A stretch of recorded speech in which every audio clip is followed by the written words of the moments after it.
이진 목사님 생신을 맞이해서 사전 순서로 케이크 나눔이 있었습니다. 다시 한번 목사님 생신 축하 박수로 토론을 시작하면 더 평화로운 토론이 되지 않을까 싶습니다. 215차 포럼입니다. 아침 저녁으로 이제 가을이 느껴지는 완연한 그런 계절 변화를 느끼고 있는데, 계절 변화만큼 세상의 변화가 따라주면 좋겠는데 그러지 않았으면 답답합니다. 제가 어렸을 때 세상은 평화 원하지만 전쟁의 소문만 들어간다라고 하는 그런 노래를 우리가 즐겨 불렀었는데, 그 노래가 기억 속에서 사라지는 날이 빨리 왔으면 하는 그런 바람이 계속 이어지고 있는 나날들입니다.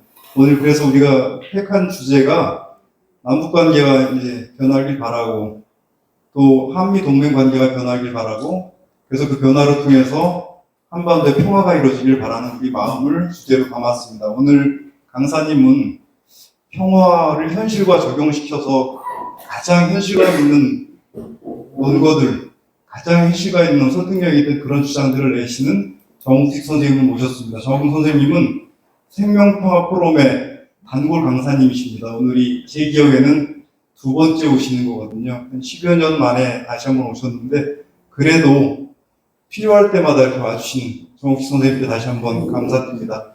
지금은 한겨레 평화연구소장을 하시면서 평화네트워크 대표를 맡고 계십니다. 여러분들의 따뜻한 박수로 강사님 모시도록 하겠습니다.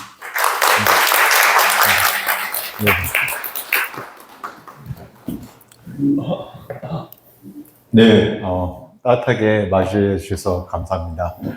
너무 또 이렇게 과찬의 말씀을 주셔가지고, 저한테 더 부담을 주신 것 같은데, 앞으로 한 2시간 가까이, 한반도 평화 문제를 중심으로 여러 가지 유익한 말씀 나누고, 저도 이번 기회에 선생님들한테 좋은 기운, 또 여러 가지 슬기로운 지혜를 배울 수 있는 그런 자리가 되었으면 하는 바람을 갖고 있습니다.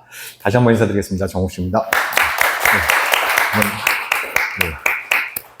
특히 우리 목사님 칠순 생일 축하 말씀드립니다. 목사님 생신 말씀드리니까 저는 사실 이렇게 교인은 아닌데요.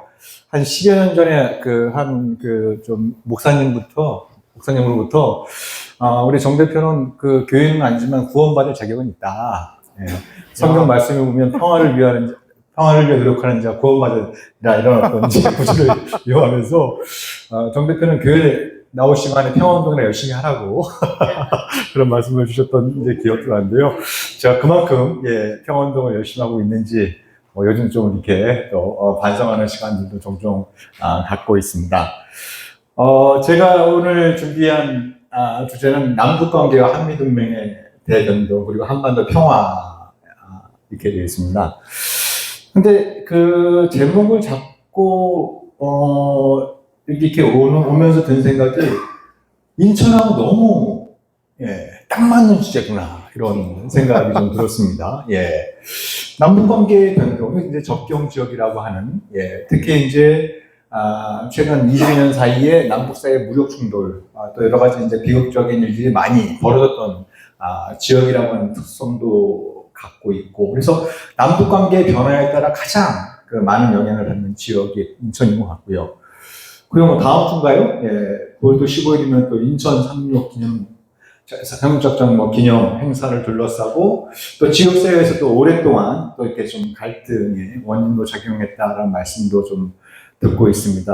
그러니까 어떻게 보면 이제 인천 상륙작전, 또 그걸 주도한 메가더가 한미동맹, 이른바 이제 피를 나눈 동맹, 함께 갑시다라는 동맹을 상징하는 그런 사건, 인물로 이렇게 묘사가 쭉 되어 온 측면들이 있는 것 같습니다. 그래서 제가 그걸 다 이렇게 의도하지 않았는데, 참 제목을 참 잘 잡았구나, 이런 생각을 좀 갖게 됐고요. 그리고 이게 그냥 불화가 아닙니다. 좀 남북 관계가 엄청나게 바뀌고 있는 상황입니다. 그게 긍정적인 방향이든 그렇지 않든 간에, 우리가 바라는 방향이든 그렇지 않든 간에 남북 관계가 근본적으로 좀 바뀌고 있는 상황이고요.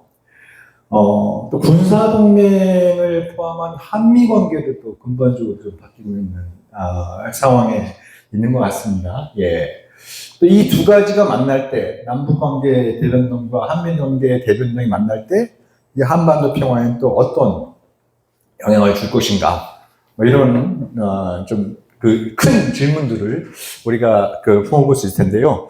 하나하나 제가 준비한 슬라이드를 보면서 말씀을 좀 나누도록 하겠습니다. 가급적 제 말씀을 좀 짧게 이렇게 하고, 그래서 우리 선생님들하고 질의응답하고 또 이렇게 토론하는 시간을 가지면 좋을 것 같습니다. 예. 남북 관계의 변화를 가장 상징적으로 보여주는 거에 2023년 말에 김정은 위원장이 북남 관계가 적대적이고 교전 중인 두 국가가 교착되고 있다라고 이렇게 선언을 하면서, 예, 이게 벌써 이제 2년 가까이 지난 일인데, 이게 뭐 느닷없이 나온 건 아닙니다. 느닷없이 나온 것도 아니고, 이게 뭐 예를 들면 이제 문재인 정부 때는 남북 관계가 잘 나가다가 윤석열 정부 때 남북 관계가 폭망해갖고 나온 것도 아닙니다. 예. 오히려 이제 좀 우리가 좀 오랜 시간을 가지고 저쪽에서 도대체 무슨 생각을 가졌기에 좀 남북 관계를 근본적으로 통일지향적인 또, 그러니까 민족도 없애고, 민족이란 개념도 없애고 통일은 포기하겠다고 얘기를 하고, 그냥 두 국가도 아니고 적대적이고 교전 중인 두 국가로 이렇게 규정한 이유가 무엇인가, 이거 이제 우리가 좀 생각을 좀 해볼 필요가 있을 텐데요. 이 관련해서 이제 좀 얘기를 좀 풀어가는 데 있어서 선생님들이 좀 어떤 생각을 갖고 계신지 좀 막간 여론조사를 좀 하고 넘어가 보겠습니다. 첫 번째 질문은 DPRK를 국가로 인정하는 거에 대해서 어떻게 생각하는지. 우리는 통일을 포기할 수 없기 때문에 저쪽을 국가로 인정할 수 없다, 반대한다 라는 분, 또 아니다, 어머니 뭐 두 국가지 뭐 우리가 무슨 뭐 한 국가냐, 이렇게 생각하시는 분들 계실 것 같아요. 그래서 DPRK를 국가로 인정하는 거에 대해서 이렇게 찬성하시는 분 먼저 보셨습니까? 굉장히 많이 손 드시네요. 예. 반대하는 분 한번. 예. 예. 예. 모두가 예스 할 때 나는 노를 한다. 하는 걸 보여주셨는데, 예. 좀 이따 한번 좀 선생님 생각도 한번 좀 들려주시면 좋을 것 같고요. 두 번째 질문을 넘어가서, 그러면 북한을 조선민주주의인민공화국, 조선이라고 부르는 것에 대해서 찬성하는 분 한번 손 들어보시겠습니까? 예. 예. 반대하는 분 손 들어보십시오. 예, 우리 목사님이 계시고, 예, 또, 목사님도 좀 유일하게 반대하시는데, 제가 이 질문을 던진 이유는, 최근에 이렇게 여론조사를 보면, 북한을 국가로 생각한다라고 생각하는 여론이 한 50% 넘게 나옵니다. 그러니까 이미 이제 우리 국민들의 인식도 많이 좀 바뀌고 있다라고 하는 걸 보여주는 것이죠. 그것이 긍정적이든 부정적이든 간에. 예. 반면에 저쪽을 국가로 봐야 된다는 거에 대해서는 과반수 이상이 찬성을 하면서 저쪽의 이름을 공식 국호로 사용하는 것에 대해서는 거부감이 여전히 강합니다. 예, 여전히 굉장히 좀 강한데, 근데 여기 이 자리에서 많은 사람들께서, 저쪽의 이름을 이제 조선으로 부르는 것에 대해 찬성한다라고 해서, 역시 생명평화 포럼에 계신 분들은, 레벨이 다르구나, 이걸 좀 다시 한번 좀, 예, 깨닫게 됩니다. 자, 그러면은, 예. 저는 어떻게 했냐면, 제가 예전에 가끔 이렇게 강연 자리에서, 그런 항의를 들은 적이 있었습니다. 아니, 당신은 남북의 화해 협력을 얘기하고 한반도의 평화 통일을 얘기하는데 왜 북한이라고 부르느냐. 예. 저기에 엄연히 조선민주주의인민공화국, 조선이라고 하는 엄연히 공식 국호가 있는데 왜 남북의 화해 협력과 평화 통일을 이단다라고 하는 당신조차도 제 이름을 못 부르냐, 이렇게 가끔 항의를 받은 적이 있었습니다. 예. 항의를 받은 적이 있었는데, 그럴 때 제가 이렇게 변명 아닌 변명으로 드린 말씀이 뭐였냐면, 선생님, 제가 안 그래도 친북, 종북으로 찍혀 있습니다. 예? 예. 근데 그 상황에서 조선이라고 이렇게 호칭을 하게 되면 제가 얘기하는 그게 그 내용을 떠나서 사람들은 더더욱더 그런 그 편견, 선입견을 가질 수 있을 것 같아서 선생님께 양해 말씀을 구합니다. 다만 선생님이 말씀해 주신 제가 뭐 10분 공감합니다. 그렇게 이제 퉁치고 넘어갔거든요. 근데 재작년 말, 작년 초부터 좀 고민을 하기 시작했습니다. 좀 뭔가 이제 좀 선택의 지점에 와 있는 것 같다. 어찌됐든 2023년 7월부터 저쪽에서는 남조선이라는 표현을 안 쓰고 뭐 대한민국, 한국이라고 이제 표현을 하면서 자기들한테도 내 이름을 불러달라, 제 이름을 불러달라고 요구를 하기 시작하지 않았습니까?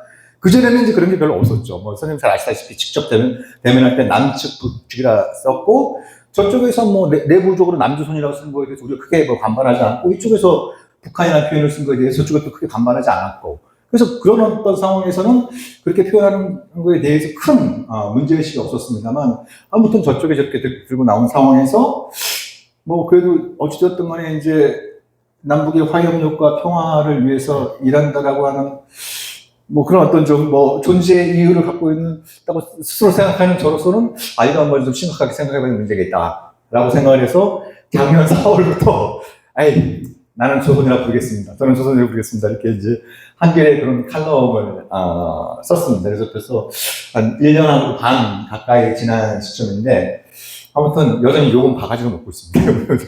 바가지로 먹고 있는데 근데 이걸 한번 좀 뭐 저 아니 말고도 이렇게 부르는 분들이 그전에도 계셨고 지금도 좀 계십니다만 아무튼 저는 이제 이렇게 일관되게 이렇게 얘기를 좀 하고 있습니다. 그러다 보니까 뭐 예를 들면 뭐 방송국에서 인터뷰를 요청해 왔을 때도 저는 이 표현을 사용하는 거에 동의하면은 그게 가능하면은 뭐 방송에 나갈 수 있지만 뭐 예를 들면 북한이라고 불러야 된다고 한다면 전 나갈 수 없습니다. 이렇게 얘기를 뭐 하고 있기도 합니다. 아무튼 그런 상황에 있고요. 그러면 김정은은 왜 적대적 두국관을 들고 나왔느냐? 여기에서부터 이제 조금 우리가 진영 논리에서 벗어나서 좀 이 한반도 문제를 바라볼 필요가 있을 텐데요. 김정은 얘기한 거는 뭐 민주를 표방하던 보수의 탈을 썼던 흡수통일을 추구한 건 매한가지다. 이렇게 주장을 했습니다. 그럼 이게 맞는 말이냐? 맞는 말이냐? 예를 들면 공개적으로 흡수통일 배제를 천명한 분이 DJ잖아요. 취임사에서 대북 정책 3원칙을 발표를 하면서 무력도발 불용, 흡수통일 배제, 화합력 추구라고 하는 3원칙을 발표를 했었습니다. 지금 생각해봐도 참 절묘한 이 조합들이에요. 무력도발 불용은 누굴 향해서 한 얘기입니까? 그렇죠. 대한민국 국민을 향해서 한 얘기죠. 그죠?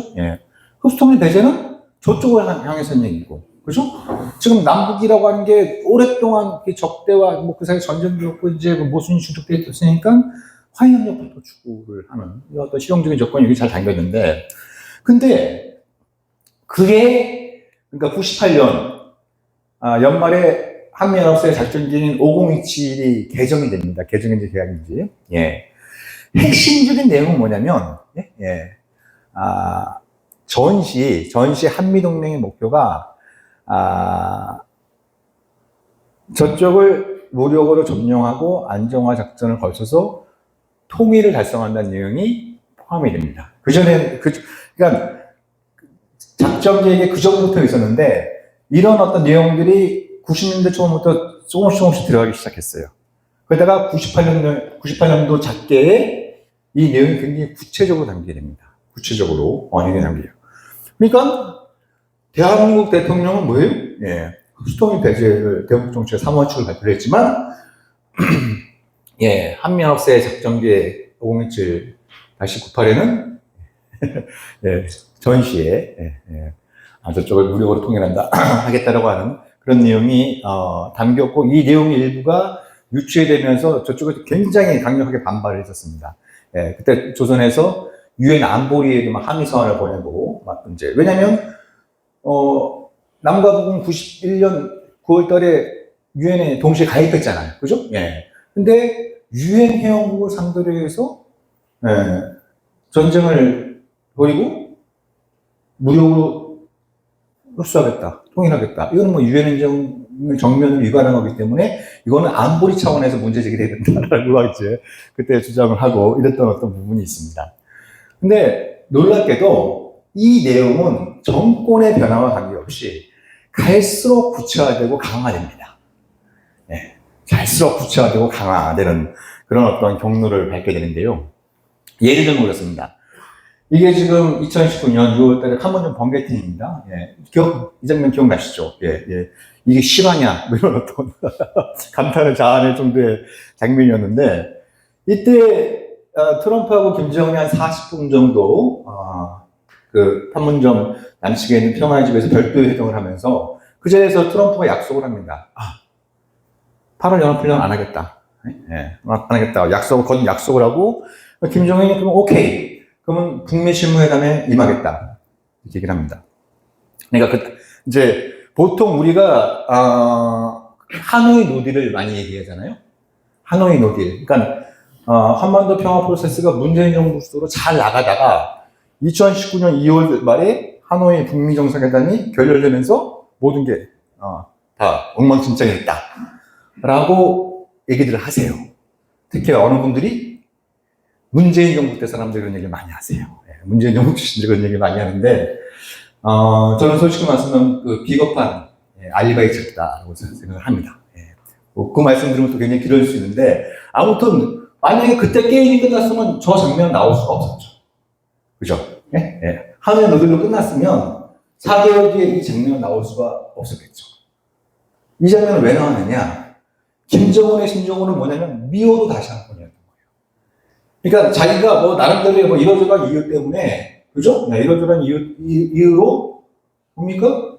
피혁화도 하겠다고 얘기를 하고, 뭐 2018년 4월 달에는 노동당 전원을 통해서 명중 노선의 종교를 선언도 하고, 그러니까 나름대로 어떤 국가의 대전환을 향해서 이렇게 딱 본점프를 했는데, 이게 점프한 데 밑에는 밝은 미래가 아니다. 완전 이제 속았다. 이런 어떤 생각이 들어서 이제 있었는데, 그 이제 다시 옛길로 돌아가기에는 너무나 허망한 거죠. 그래서 이 판문점 번개탱이 있기 전에 재미난 건 뭐냐면, 그러니까 하노이 노딜 나고 한 달쯤 뒤에 트럼프가 김정은한테 편지를 보냅니다. 자기들도 미안한 마음이 있었는지, 편지를 일종의 위로의 편지를 보냅니다. 그거에 대해서 김정은이 이제 바로 답장을 보내면 이게 또 이제 가오가 안 쓰는 거잖아요. 그래서 한 2달 가까이 지난 다음에 답장을 보냅니다. 당신과 나의 신비로운 힘이라면, 조미 간의 적대 관계를 청산할 수 있을 것이다 라고 자기는 확신한다. 그래서 언젠가 다시 만나길 기원한다. 뭐 그런 과정을 거쳐서 이제 이 미팅이 성사가 된 거거든요. 그래서 여기서 트럼프는 연합훈련 안 하겠다고 약속을 하고, 김정은은 오케이, 그럼 북미실무회담 하겠다고 일종의 화답을 하고, 그러면서 그 이후에 조선 측에서는 미국 측에 8월 달에 북미실무회담을 하자라고 제안을 합니다. 8월에. 그 실무회담을 하자라는 얘기는 실무회담을 거쳐서 뭐예요? 3차 북미 정상회담을 하자는 거예요. 1차 싱가포르, 2차 하노이, 3차 어딘가에서 하자라고 하는 이제 그런 어떤 이제 계획을 갖고 있었는데, 아무리 기다려도 연합훈련을 중단한다는 발표는 안 나오고, 오히려 8월 초에 한미연합훈련을 하겠다는 발표가 나오죠. 그리고 언론을 통해서 많이 보도했던 게 한미연합훈련에 수복지역 안정화 작전이 포함됐다. 뭐 이런 이제 보도들이 이렇게 나왔어요. 수복지역은 어딜 뜻합니까? 대한민국 헌법상 저기는 그 국가를 참칭하고 있는 반국가단체가 불법적으로 점유하고 있는 거잖아요. 그럼 우리 헌법상엔 대한민국 영토인데 반국가단체가 점정하고 있는 거예요. 그래서 미수박 영토에 해당되는 것이고, 그래서 전쟁이 나면 북한 급변수가 발생하면 수복지역을 안정화하는 작전, 이런 것들이 이제 나오는 거예요. 이게 아까 말씀드린 것처럼 문재인 정부 때 있었던 일이었는데, 이게 과거에 없었다가 생긴 게 아니고 계속 이런 방식으로 연합훈련들이 쭉 실시가 되어 왔어요. 그러니까 뭐 한미연합훈련에 대해서도 이제 여러 가지 우리가 그 시각에서 바라볼 거가 있는데, 볼 수는 있겠지만, 조금 제가 보기에 좀 너무하다라고 생각하는 점이 뭐가 있냐면, 훈련을 너무 크게, 너무 자주 해요. 연합훈련을. 우리는 아니, 군대가 있으면 훈련하는 게 당연하고, 여기 미군이 주둔하고 있으면 연합훈련하는 게 당연하고, 뭐 이런 거 이렇게 생각할 수 있잖아요. 조금이나 저쪽은 맨날 핵만 미사일 만들고 있으니까 당연하다 생각할 수 있는데, 거기까지 생각은 어느 정도 공감할 수 있어요. 근데 너무 크게, 너무 자주 해요. 예를 들면, 한미연합훈련은 세계 최대 군사동맹체가 뭡니까? 나토잖아요. 예? 예, 나토가 32개 회원국이에요. 32개 회원국. 예. 나토 연합훈련보다 훨씬 더 큽니다. 한미연합훈련이. 예, 훨씬 더 큽니다. 예? 예. 그럼 왜 이렇게 훈련이 크냐? 여러 가지 이유가 있을 수 있어요. 미국 입장에서는 가장 실전에 가까운 훈련을 할 수 있는 게 바로 이겁니다. 예. 미국 입장에서 가장 실전에 가까운 훈련을 할 수 있는 게 바로 이런 이유는 있는데, 그럼 왜 양자 훈련이, 그것도 이렇게 뭐 좁디좁은 한반도 인근에서 이렇게 큰 훈련을 하느냐? 그 이유 중에 하나는 연합훈련이 크게 보면 2단계로 구성되어 있습니다. 하나는 방어와 격퇴예요. 예? 예. 다음 단계가 뭐냐면 반격과 점령이에요. 예. 이 후자의 훈련의 규모가 압도적으로 더 커요. 예. 우리가 최근 전쟁의 양상을 보더라도, 그죠? 예. 뭐, 교전을 벌이고 방어하고 이런 거 들어서 상대의 영토를 점령하고 그걸 갖다가 안정화한다? 이게 얼마나 지난한 과정인지를 우리가 똑똑히 묵뚝할 수 있잖아요. 근데 그 이유가 굉장히 큰 부분입니다. 예. 그래서 이 8월 달에 이런 이제 트럼프는 약속을 안 지킨 거고, 예? 문재인 정부는 국방부에서 뭐 이런 얘기가 나오고, 그러다가 뭡니까? 예? 그 8.15 경축사에서 문재인 대통령이, 그때 이제 반일 열기가 굉장히 좀 뜨거웠잖아요. 예. 그래서 8.15 경축사의 취지가 남과 북이 한번 힘을 합쳐갖고 일본을 따라잡아 보자. 또는 일본을 넘어서 보자. 이런 취지의 연설이었어요. 8.15 경축사가. 그 다음날 그 유명한 평화통일위원회의 단어가 나온 거잖아요. 뭐 삶은 소대가리 양촌돼서 노릇이 따르면서 남조선만 더 이상 상종하지 않겠다라고 하는, 예, 예, 예, 뭐 이제 그런 이제 얘기가 나왔는데 제가 알기로는 그게 조평통의 라스트 미션이었어요. 그 이후로 조평통이 무슨 담화 내놓고 이런 게 없었고, 그리고 얼마 전에 조평통은 이제 이제 해체가 되는 그런 상황을 밟게 됐습니다. 예. 그래서 사실 뭐 이것도 말씀 또 하다 보면 너무 길 수 있는데 저는 너무나도 이때 막 그랬었어요. 도대체 그러니까 그때 제가 뭐 그런 어떤 이제 2019년 이제 여름쯤에 그냥 미친놈 마냥 뭐 청와대 아는 분들이나 뭐 민주당에 아는 분들 이렇게 만나가지고 이번 연합훈련은 무슨 수를 써서 해도 중단해야 됩니다. 뭐 이런 얘기들을 많이 하고 다녔습니다. 공개적으로 얘기도 많이 하고 막 이렇게 했었는데, 근데 놀랍게도 그때 정부나 국회의원의 반응이 대체로 일치했던 게 두 가지 이유를 얘기를 하는 겁니다. 하나는 연합훈련을 좀 축소해서 하면 저쪽에서 반발하겠지만 그냥 그래도 뭐 대세에 큰 영향을 주진 않을 거다라는 부분하고, 또 하나는 전시작전권 환수를 위해서 불가피하다 뭐 이런 얘기하고, 또 하나는 지금 저쪽의 사정이 어렵기 때문에 왜 연합훈련이 남북관계에 큰 영향을 주지 않을 거다 이런 식의 얘기들을 많이 했었습니다. 예, 많이 이렇게 청와대에 계신 분이나 또 뭐 민주당에 계신 분들이 이렇게 많이 했는데, 그래서 아무튼 네.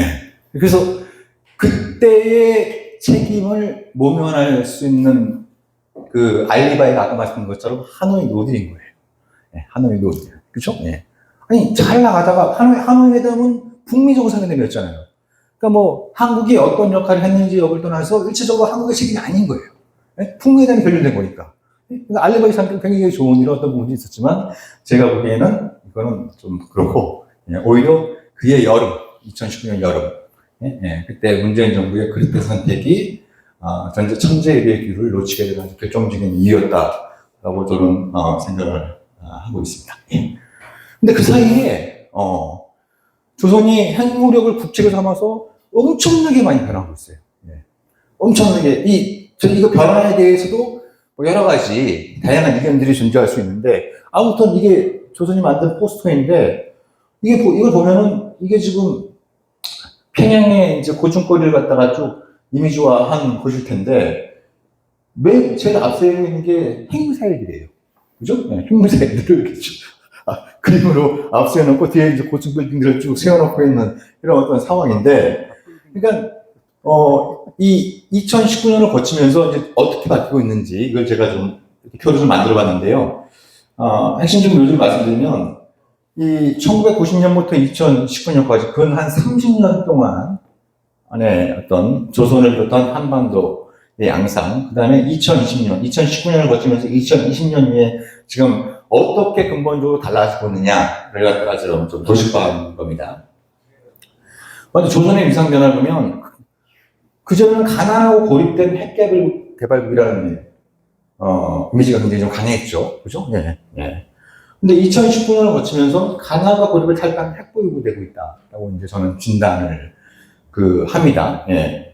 그러면 핵보유국이 되고 있다라고, 그러니까 핵보유국을 인정한다 하자 말자 이런 취지가 아닙니다. 일단 이제 뭐 객관적으로 핵보유국이 되고 있는 거잖아요. 된 거잖아요. 예. 근데 이거는 뭐 다 동의할 수 있겠지만 과연 가난과 고립을 탈피하고 있는 거냐? 고립을 탈피하고 있다는 얘기도 최근에 좀 많이 나오고 있어요. 특히 이제 최근에 이제 중국 전승접에, 그죠? 예. 넘버 2의 대우를 받으면서, 예. 나란히 이제 새 정상이 서양의 사진에서 보이는 거 조용호두인데, 그러니까 근데 그런 해석들이 또 많이 있는 거죠. 예. 지금 조선의 경제 상황이 얼마나 어려우면, 그죠? 예. 굉장히 어려우면, 특히 이제 또 뭐, 러시아 우크라이나 전쟁이 끝나게 되면 러시아 전쟁 특수사할 수 있기 때문에 어떤 경제적인 궁핍함의 탈출구로서 중국과의 관계를 정상화하고자 김정은이 방중한 거다. 이런 해석들이 넘쳐나잖아요. 예, 넘쳐나는데, 근데 여기서 이상한 점들이 좀 많이 있어요. 왜 그런지 참 그것도 이해하기 힘든다고 생각하는데, 일단 저쪽의 경제 상황을 우리는 정확히 알지는 못해요. 예, 알지는 못하는데, 대체로 저쪽의 경제 상황을 평가하는데 국내에서 가장 많이 이용하고 있는 자료가 한국은행의 북한 GDP 성장 추계치잖아요. 예? 예. 그러니까 한국은행이 이러저러한 어떤 자료들을 모아서 나름대로 이제 그걸 분석을 해서 추정을 하는 겁니다. 그죠? 이제 외부에서 추정하는 거예요. 대체로 그게 보면은 마이너스일 때도 있고, 0%대일 때도 있고, 작년엔 3.7% 성장했다, 이런 얘기들이 이렇게 나오고 있어요. 예. 근데 가끔 조선이 유엔이나 이런데, 예. 자기들이 보고서를 제출합니다. 예. 보고서를 제출하는데, 그러면 예를 들면 조선이 유엔에 제출한 보고서에 나온 경제 성장률, GDP 성장률과 한국은행의 추정치를 비교해보면 거의 평균적으로 한 10% 가까이 차이가 납니다. 1, 2%도 아니고 10% 가까이 차이가 나요. 예, 예. 예. 그리고 식량, 이런 것도 대체로 우리는 세계 식량기구나, 혹은 농업진흥청에서 추정한, 조선의 알곡 생산량을 기준으로 해서 저희 식량 생산을 평가를 해요. 그렇죠? 예, 그렇습니다. 대체로 보면 연간 한 450만 톤 안팎. 이렇게 돼요. 예. 근데 조선이 유엔에 이렇게 제출하는 보고서를 보면, 그거보다 한 100만 톤, 150만 톤이 더 많아요. 예? 100만 톤, 150, 한 600만 톤 정도 이렇게 됩니다. 예. 그러면, 예? 예. 조선의 통계 결과치가 얼마나 정확한지 모르겠어요. 근데 아무튼 그게 1차 자료 아닙니까? 그죠? 예. 그게 1차 자료고, 외부에서 추정하는 건 2차 자료예요. 그죠? 예, 그건 또 이제, 근데 우리는 조선의 1차 자료는 다 무시해버리고, 한국은행의 추정치는, 세계 식량기구의 식량 알곡 생산 추정치를 가지고 저쪽의 상황을 평가를 하는 거예요. 평가를 하고 있는 이런 상황들이 반복되고 있습니다. 그러니까, 그래서 이제 그렇게 생각할 수도 있는 거겠죠. 아니, 저쪽은 사실 그런 어떤 아무리 작은 규모라고 하더라도, 그런 어떤 한 나라의 경제, 식량, 이런 상황들을 갖다 정확하게 통계를 작성한다는 건 상당한 또 이렇게 역량을 요구하는 문제이지 않습니까? 예. 그래서 저쪽이 부정확하다 이렇게 생각할 수도 있는데, 근데 아무튼 저쪽은 그런 문제를 자기들도 알고 있어요. 그래서 2023년인가요? 이상한 법을 만들었습니다. 이상한 법을 만들었어요. 그러니까 이렇게 지방 정부나 지방기관에서 허위로 보고하는 것 자체를 갖다가 아예 원천 차단하기 위해서 허위로 보고했다가 걸리면 조인트 까인다. 그리고 허풍 방지법이라는 걸 만들었어요. 예. 허풍 쳤다가 걸리면 조인트 까인다는 거예요. 그래서 자기 나름대로 걸고 있는 상황인데, 제가 이 말씀을 드리는 이유는 뭐냐면 그런 거예요. 여전히 현 정부에서도 그런 생각들을 좀 갖고 있는 것 같아요. 정부의 안팎에 있는. 특히 이제 김정은이 최근에 중국에 가서 이렇게 하고 있는 어떤 부분들 관련해서 저게 보여주는 게 조선의 경제적인 어려움, 이런 부분들이 있기 때문에 결국 그 어려움을 해결해 줄 수 있는 그건 같은 민족인 대한민국이다. 예. 이렇게 생각하는 경향들이 보여서 말씀을 드리는데 그건 전형적인 각주국어입니다. 예, 제가 보기엔 조선은 정확하게 가 있습니다. 예, 과거처럼 뭐 대지의 정부나 농민들처럼 어떤 뭐 지원을 통해서 경제 협력을 통해서 저쪽의 변화를 유도한다? 예, 다 지난 얘기입니다. 다 지난 얘기. 예, 그래서 그런 점에서 좀 말씀드리고요. 이 두 개의 시기를 구분할 때 가장 큰 변화가 뭐냐면 대미 관계예요. 이 2019년까지만 하더라도 조선의 최고의 목표는 미우나 고우나 미국과의 관계를 정상화하는 거였어요. 그죠? 예, 미우나 고우나. 좋아서가 아니라, 뭐, 거의 뭐, 제국의 지위에 올라선 미국과의 관계를 트지 않으면, 그죠? 예. 생존과 번영을 장담할 수 없는 상황이기 때문에, 그래서 이제 뭐, 여러 가지 뭐, 때로는 이렇게 사정을 하기도 하고, 때로는 협박을 하기도 하고, 뭐, 때로는 같이 죽을래? 막 이렇게 먼저 하기도 하고, 막, 예. 별 쇼를 다 하면서 이렇게 했는데, 그러다가, 이게 김정은이 트럼프하고 세차례 만난 거 아닙니까? 근데 만나서 해본 결과 부질없더라. 부질없더라.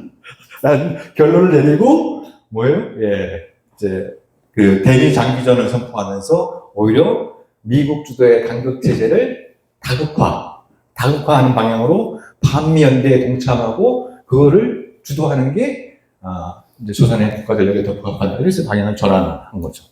예, 핵 문제도 그렇죠. 예, 뭐 이건 좀 이따 좀 더 말씀을 드리겠습니다만 지금 사실상 한반도는 불가역적 핵시대로 지금 진입하고 있는 상황이고 지금 북핵에 대한 주변국의 입장에 보면은 이게 굉장히 좀 흥미로운 부분들입니다. 예, 일단 공식적으로 한미일은 한반도 비핵화가 목표예요. 그죠? 북한의 비핵화가 목표라고 얘기를 합니다.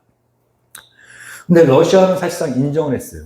예, 러시아는 이제 조선을 핵보유국으로 인정한 상황이고 중국이 재미있었어요. 예. 중국이 제가 가끔 이제 중국을 방문할 기회가 있어서 이제 그쪽 사람들 얘기를 좀 나눠보면 작년에 2024년에 중국이 김정은 위원장을 몇 차례 초청을 시도를 했어요.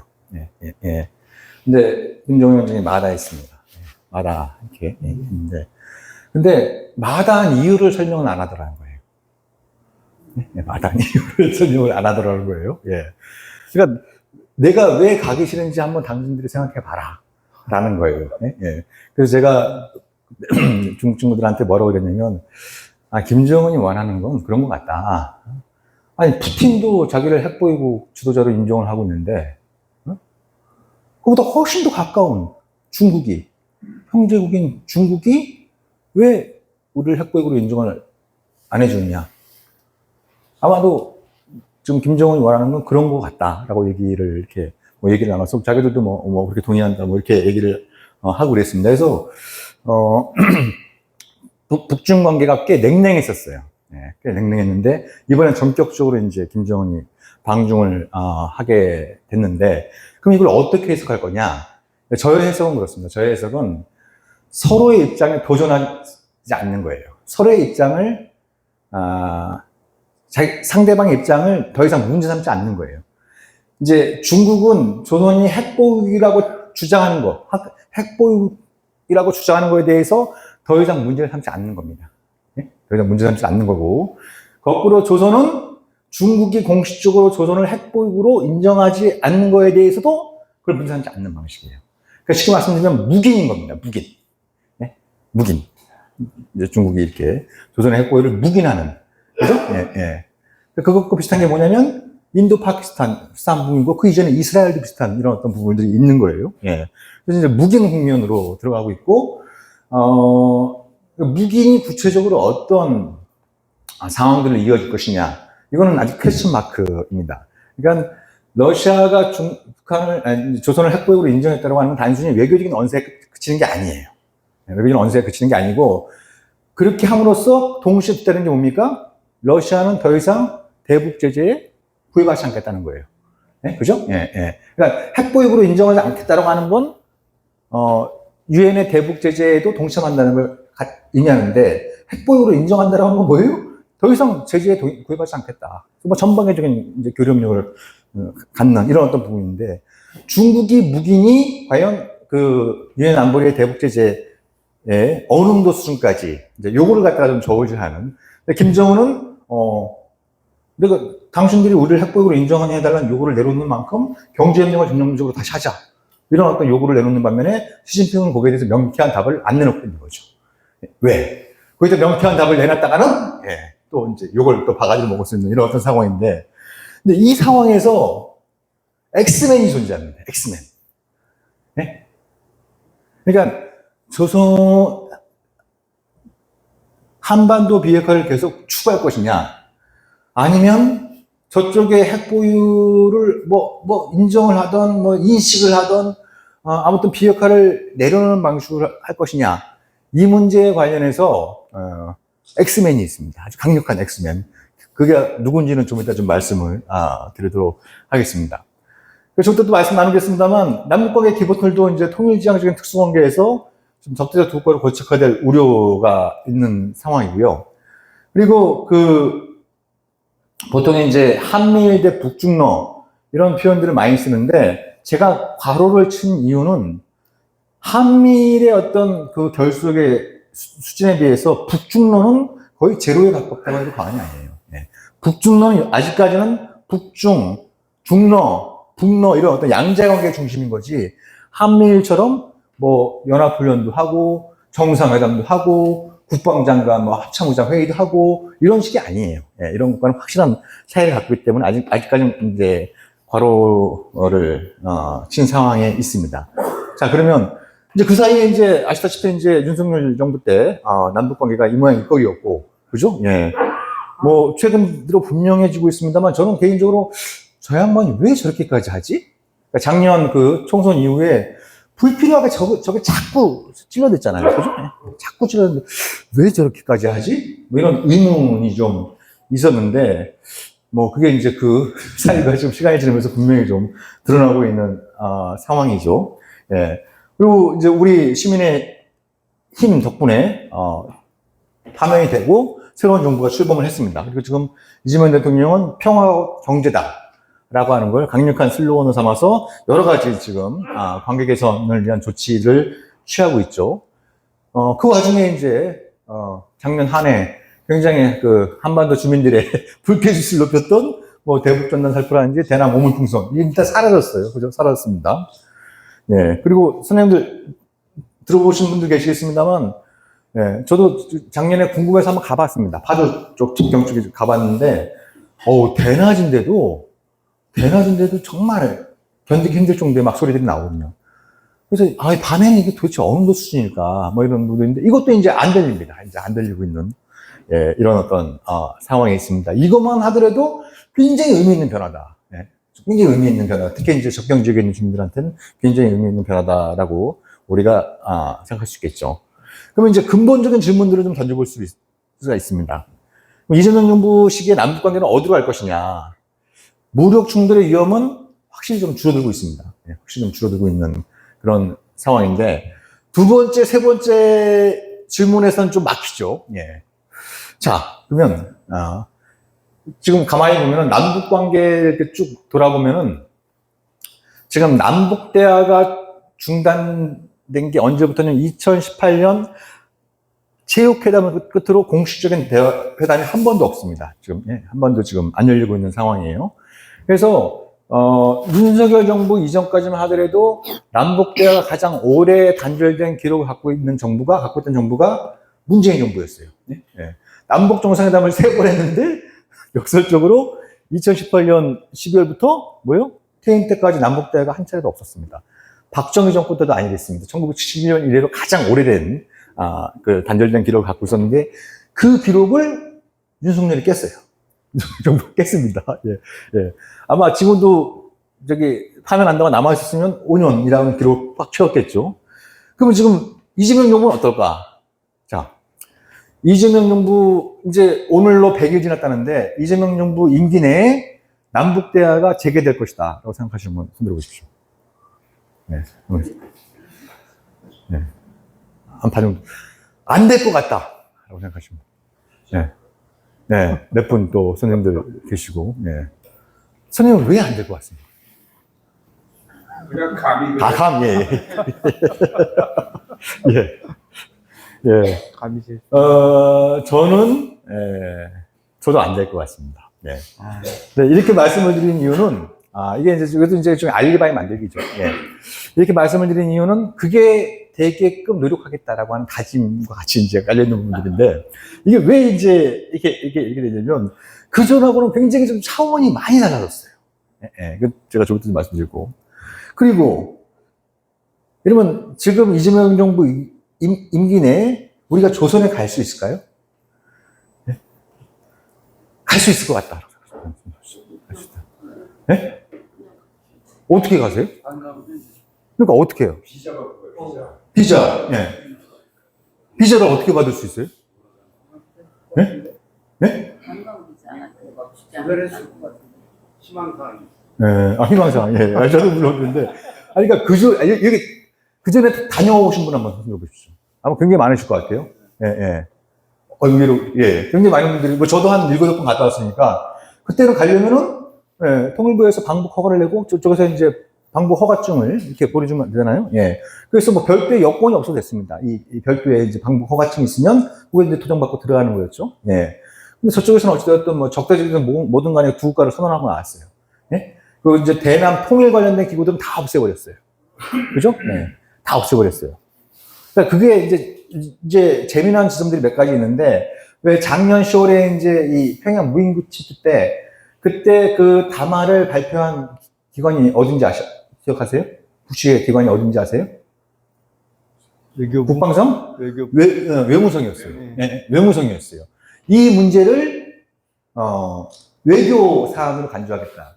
거기 두 가지 의미가 있는 겁니다. 하나는, 자기들이 주장한 적대적 두 국가라고 하는 맥락이라고 하는 부분이 있고, 그러면 사실 무인기가 침투했던 건 국방 관련된 사안이잖아요. 군사 관련된 사안인데 국방성이 아니라 외무성이 했다라고 하는 건 자기들이 상황 관리, 상황 관리 이런 어떤 필요를 느꼈기 때문에 이제 외무성이 했다고 볼 수 있는 것이고, 그리고 얼마 전에 김여정이 그 담화를 내놨어요.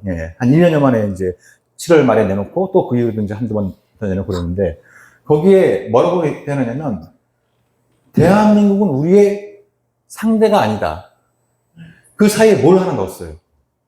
그 사이에, 그전에는 뭐 상종하지 않겠다, 상대가 아니다, 이렇게 표현했었는데, 대한민국은 더 이상 우리의 상대가 아니다 하면서 그 사이에 뭘 하나 넣었어요. 물론 외교적 상대가 아니다, 이렇게 표현합니다. 외교적 상대. 철저하게 이제, 이게 무슨 뭐 민족 내부 관계나 특수 관계가 아니라 국가 대 국가의 관점에서 바라보겠다라는 겁니다. 그러니까 이게 지금 대화의 재개 문제, 방문 문제가 다 연결되어 있는 거예요. 그죠? 방문 문제하고 다 연결되어 있는 이런 상황인데, 그러면 우리가 가려면 뭔가 이렇게 영사 관계가 수립이 돼가지고, 그죠? 예. 우리가 저쪽에 뭐 비자를 신청해서 비자를 받던지, 이런 게 있어야 가능한 구도인데, 그거는 불가능해 보이고, 그렇지 않고 또 하나의 방법은 김정은 정권이 다시 이제, 예전으로 돌아오는 거예요. 그죠? 남북관계를 예전으로 방식으로 돌리는. 근데 이것도 잘 안 보이는 상황입니다. 예. 그래서 대화, 당연히 필요하지만, 안타깝게도 이재명 정부가 윤석열의 기록을 깰 수도 있겠구나. 예. 이게 정말 이러다간 영영은 아니더라도 상당히 앞으로 오랜 기간 갈 수 없는 땅이 될 수도 있겠구나. 이런 어떤 좀 불길한 생각. 그렇지만 이런 불길한 현실을 또 바꿔야 되는 게 또 우리들의 몫이다라고 하는 다짐. 이런 게 같이 좀 녹였습니다. 아무튼, 지금은 91년 체제가 사실상 종언했다고 볼 수 있습니다. 1991년 체제는, 크게 두 가지를 추구를 합니다. 하나는 남북 기본합의서. 그죠? 네, 남북 관계를 통일지향적인 특수관계로 규정한 기본합의서가 있고, 또 하나는 뭡니까? 또 하나는 한반도 비핵화 공동선언이에요. 네, 한반도 비핵화. 이게 있었기에 이거 있었고, 이게 있었기에 이게 있었던 이런 어떤 부분이에요. 예. 그렇지만 지금 비핵화는 거의 이제, 안타깝게 이제 거의 죽은 말이, 된 상황이고, 기본합의서는 우리는 여전히 그걸 뭐 준수하겠다고 그러지만 저쪽은 이제 더 이상, 관심조차 갖지 않는 그런 문제가 좀 배어 있는 상황입니다. 이런 상황에서, 이게 이제 지금 한겨레, 그러니까 우리가 이게 좀 생각해야 될 점들이 많이 있는데, 이게 그 올해 한겨레 4월 11일자 보도인데, 이때 한국의 시리아 공식 외교관계를 수립하면서 UN 191개국 모든 회원국과 외교관계를 수립했다라고 이제 이렇게 제목을 뽑았어요. 예. 이게 맞는 거냐? 예. 맞는. 한번 이렇게 저기 시간 있으면 뭐 챗GPT나 한번 AI한테 한번 물어보십시오. 대한민국은 유엔의 모든 회원국과 외교관계를 수립했니? 라고 물어보면 아니다. 하나가 남았다. 예? 예. 그래서 조선 브르르 이렇게 얘기를 제가 물어봤을 땐 그렇게 답변을 했습니다. 그러니까 이렇게 된 거예요. 예? 그러니까 우리는 북한이라는 존재를 과잉 소비하고 있잖아요. 작년 12월 3일 날 이상한 아저씨가 뭐 개헌이나 뭐 이상한 걸 선포할 때 그때도 뭐 북한이라고 하는 뭐 방코 단체가 뭐 대한민국을 뭐 어떻게 하는 거에 대해서 대한민국을 수호하기 위해서 뭐 개헌을 선포한다 이렇게 얘기하면 과잉 소비되는 방식이에요. 근데 정작 조선은 없는 존재로 취급되고 있는 상황인데 이게 부메랑을 일으키고 있는 겁니다. 자, 지금 이 양반 누구냐면 조선 그 여자 축구팀 대표팀 감독인 그 리우일 감독이에요. 지금 입을 꽉 다물고 있습니다. 네? 입을 꽉 다물고 있는데 뭐라고 질문했을 때 저런 표정을 짓고 있느냐. 이게 조선하고 일본이 그 여자 축구 월드컵 예선 경기를 치르고 난 직후에 기자회견장에서 한국의 한 기자가 질문을 합니다. 북한 여자 축구팀은 어떻게 훈련을 하길래 이렇게 세계 최고 수준의 기량을 갖게 됐느냐. 이 좋은 취지의 질문이잖아요. 리우일 감독이 이러면 우리의 국호는 조선민주주의인민공화국입니다. 우리의 국호를 정확히 부르지 않는 한 나는 어떠한 질문에도 답변하지 않겠습니다. 이렇게 얘기를 한 거예요. 예. 이게 여기서만 그런 게 아니고 작년에 파리 올림픽 때도 유사한 장면들이 좀 많이 나왔어요. 예.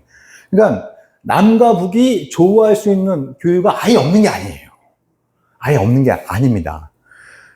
그러니까 예, 우리는 여기서 나온 것처럼 조선이라는 존재를 없는 존재처럼 취급을 하고 있는 것이고 이런 상황들이 이제 이어지다 보니까 이 기자회견직에서 한국 기자가 또 없는 존재 취급을 당하고 있는 거예요. 예. 없는 존재 취급을 당하고 있는 거예요. 사실 기자한테 질문은 권리이자 의무 아닌가요? 예. 그래서 제가 농담으로 그런 얘기를 합니다. 농반 진반으로 한겨레가 먼저 총대를 좀 매라.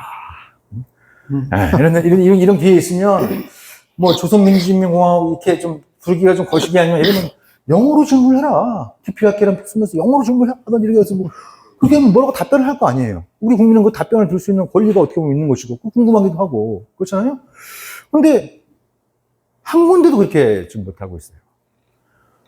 이게 황당한 요구가 아닙니다. 정확히 30년 전에 그때 YS 정부 때였죠. 예. 지금 못지않게 남북 관계가 안 좋을 때였습니다. 95년 그죠? 예. 그때 세계 언론 그 연합기관들이 세 군데, 예를 들면 PD연합회, 신문연합회, 기자연합회, 이런 데 이렇게, 모여가지고 남북 관계에 대한 보도 준칙을 만들었는데, 제1항이 뭐냐면, 네, 서로가 공식적인 직책과 국호를 사용한다 했어요. 네, 공식적인 국호를 사용한다. 제1항이었어요. 네, 30년째 못 지키고 있습니다. 못 지키고 있는 이런 상황이어서. 그래서, 이게 언제 기회 되면 저려도 한번 가서 제가 한번 질문을 해볼까 이런 또 생각도 좀 갖고 있는 상황입니다. 예. 그리고 이제 얼마 전에 이재명 대통령이 그런 겁니다. 이 최재현중 흡성의 불출구, 적대행의 불출은, 이거 이제 3.7 발표한 다 좋은 내용이에요. 예. 근데 여기에 대한 조선은 그 반문을 던집니다. 질문을 해요. 예? 최재현중 흡성의 불출구, 적대행의 불출구 하는데, 한미동맹 연합훈련에 대해서 이제 계속 얘기해왔던 부분이고, 최근 들어 새롭게 얘기하는 것 중에 하나가 좀 눈에 띄는 부분이 있습니다. 헌법 얘기를 해요. 헌법 얘기를 합니다. 그럼 그렇게 반문하는 거지. 이렇게 얘기를 하면은, 그러면 너희들 헌법은 뭐야? 그거 어떻게 할 거야? 이런 겁니다. 예. 그러니까 헌법 3조가 대한민국 영토를 저쪽까지 그쪽 이렇게 해놓고 있고, 이러잖아요. 예. 그거에 대해서 이제 질문을 던지고 있는데, 저는 그런 질문이 나오기 전에, 우리가 이제 개헌론이들이 다각도로 좀 이루어지고 있고, 이번에 황해문화에서도 그걸 특집으로 다뤘고 이런 부분들이 있는데, 요 얘기는 쏙 빠져 있는 것 같아요. 그죠? 예. 이게 영토조항을 포함한 지금 남북관계와 관련된 그 헌법의 여러 가지 지금 현실과 맞지 않는, 예? 예. 이런 어떤 부분들에 대해서 이걸 좀 어떻게 바꾸면 좋을지, 이런 얘기는 거의,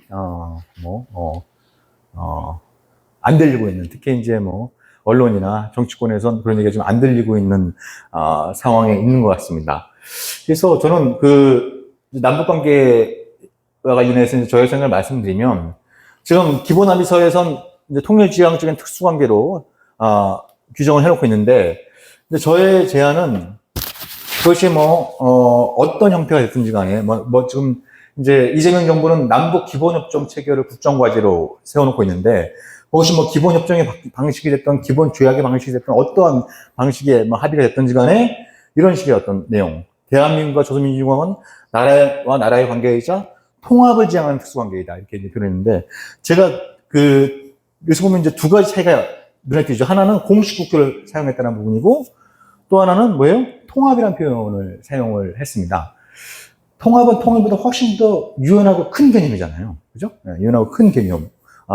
이어서, 그래서 뭔가 이게 우리 내부적으로도 그렇고, 남과 북사에도 그렇고, 뭔가 이렇게 좀 공통점을 만들어 나갈 수 있는 하나의 문화이 될 수 있지 않을까 하는 생각이 들어서 이런 말씀을 좀 드렸고요. 근데 오늘 또 하나의 주제는 이제 동맹의 현대화. 이제 한미동맹이 어떻게 바뀌고 있느냐. 요것도 이제 굉장히 좀 아주 중대한 문제인데, 일단 역할 분담의 관점에서 지금 미국의 요구는, 야, 이제 조선은 너희들이 좀 맡아라. 너희들이 좀 맡고, 주한미군은 좀 중국을 상대한다. 이런, 얘기를 좀 하고 있어요. 예, 얘기를 하고 있는데, 이게 완전히 새로운 얘기는 아닙니다. 예, 완전히 새로운 얘기는 아니고, 제가 예전에 어떤 일이 있었냐면, 2002년 12월 19일이 한국 대선일이었어요. 2002년. 예. 그때 누가 당선됐습니까? 뭐요? 노무현 대통령이 당선됐잖아요. 그 다음날 미국의 국방장관인 도널드 럼스펠드가 자기 부하들한테 편지를 돌립니다. 예. 뭐라고 썼냐면, 좋은 기회가 왔다. 이렇게. 좋은 기회. 좋은 기회가 왔다. 그럼 럼스펠드가 말하는, 그때 노무현은 반미의 상징처럼 거론됐던 인물이잖아요. 예.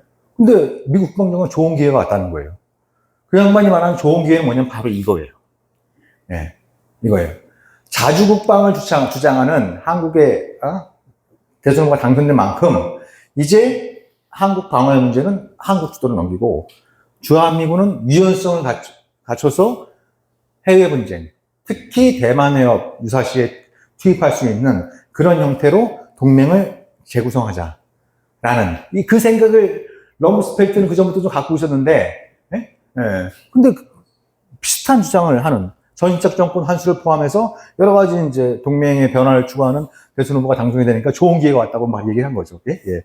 그래서 이게 부시 행정부 때 아들 부시 행정부하고 노무현 정부 때 굉장히 많이 좀 여러 가지 이제 얘기들이 좀 많이 있었던 그런 주제입니다. 그리고 미국은 정권의 변화와 관계없이 주한미군의 전략적 유연성을 꾸준히 추구하는 방향으로 이렇게 쭉 진행이 되어 왔었어요. 예. 예. 근데 속도를 좀 트럼프 행정부도 훨씬 좀 높이고 있는, 그걸 공식화하려고 하는 그런 움직임들을, 보이고 있는 것이죠. 예. 그것도 또 하나는 이제 국방비를 크게 늘려라, 이겁니다.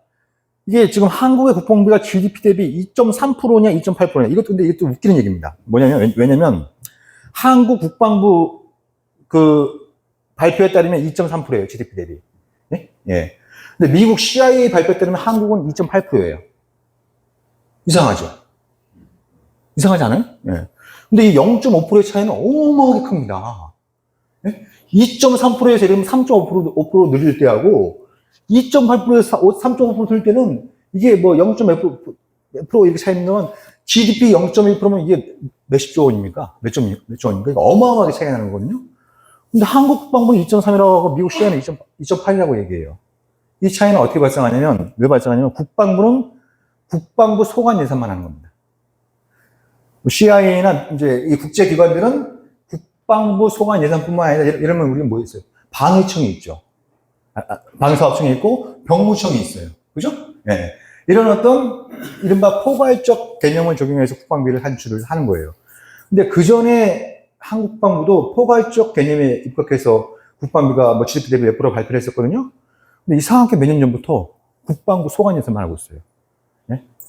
이거 진짜 개발의 그 이제 발등찍게 될 수 있는 굉장히 위험한 부분이어서 이렇게 말씀드렸고, 지금 미국 측의 얘기는 트럼프 임기 내까지 3.5% 늘리고 2035년까지는 3.5% 늘려라, 5% 늘려라, 이런 식의 어떤 요구를 하는 걸로 알려지고 있습니다. 예, 알려지고 있는 이런 어떤 상황인데, 이것도 보통 문제가 아닙니다.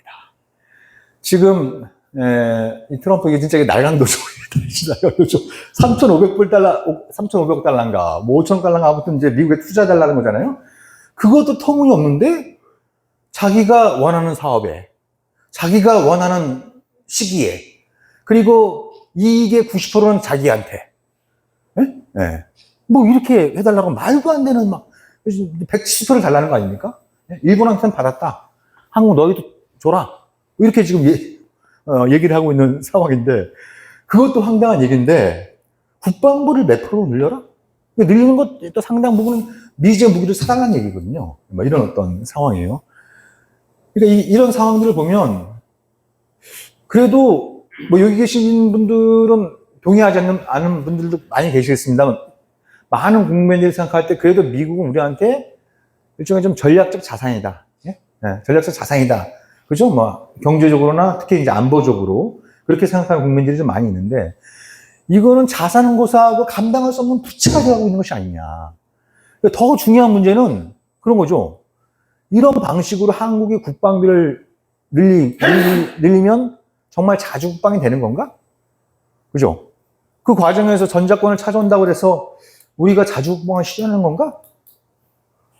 오히려 거꾸로 더 미국에 종속될 소지는 없는 건가? 예, 이런 이제 부분들이 있어서, 그래서 이게 참 거시기해요. 그러니까, 뭐 경제적으로는 뭐 세계 10위권이다, 뭐 군사력은 세계 5위다, 그 K-팝으로 상대는 뭐 K-컬처가 뭐 어디 뭐 이렇게 얘기하면서 한국의 국위가 뭐 굉장히 좀 이제 국가적인 위상이 높아진 것처럼 얘기하고 있는데, 정작 대미 종속성은 거의 변화가 없고 오히려 구조적으로 더 심해지고 있는 것이 아닌가. 예. 그러니까 지금 보면은 그렇잖아요. 미국하고 가까운 나라일수록 된통당하고 있어요. 미국한테 가까운 나라일수록 된통당하고, 미국과 거리가 먼 나라일수록 큰 소리 치고 있어요. 네. 네. 제일 큰 소리 치고 있는 사람이 누굽니까, 그래서? 중국. 예? 아니죠. 제일 큰 소리 치고 있는 사람은, 이것도 역설적인 거죠. 미국과 아무런 관계가 없는 김정은인 거죠. 네? 아니, 전 세계 많은 지도자들은 번호표 뽑고 트럼프 만나려고 기다리고 있는 거 아닙니까? 네? 근데 거의 유일하게 지금 계속 러브콜을 보내고 있는데, 잠깐만, 아직은 아니야. 그래서 그러잖아요. 예. 골 때리는 상황들이 연출이 되고 있어요. 그러니까 이런 상황들 보면서 과연 김정은은 무슨 생각을 하고 있을까? 야, 그때 파토나게 잘했다. 파토나게 잘 됐다. 뭐 이런 생각을 혹시 갖고 있는 게 아닐까? 네? 뭐 이런 의문도 듭니다. 네. 그래서 지금 제가 이 말씀을 드리는 이유는 이제 이 세 번째에 관련된 질문이에요. 아까 말씀드린 것처럼, 정권 교체를 해서 남북의 무력 충돌 가능성이 확실히 낮아지고 있습니다. 그리고 또 흥미로운 것 중에 하나는 미국의 대북 선제 공격론도 사라졌어요. 네? 네. 2017년까지, 그죠? 그때 트럼프 1년차 때까지만 하더라도, 네? 여차하면 막 때릴 것처럼 난리 부르스를 쳤잖아요? 그리고 그 이전에 모든 미국 행정부의 공식 입장은 북핵 문제가 외교적으로 해결되지 않으면 군사적인 옵션도 쓸 수 있다라고 하는. 그래서 모든 옵션은 테이블 위에 있다라는 게 그걸 상징하는 표현이었어요. 근데 이상하게 2018년 이후로는 그 표현 자체가 사라졌어요. 네. 그 사라지다시피 한 상황이죠. 뭐 그걸 어떻게 해석할 것이냐, 이것도 뭐 이제 그걸 바라보는 사람들에 따라 다르겠습니다. 아무튼 사라진 상황이에요. 그러면 우리가 오랫동안 걱정했던 문제가 뭐 어떤 이유가 됐든 간에 이제 미국이 뭡니까? 조선의 선제 공격을 가하고 조선이 그걸 보복 공격을 가하면서 한반도가 이제 전화 휩싸이는 이런 시나리오를 가장 오랫동안 걱정했던 문제였잖아요.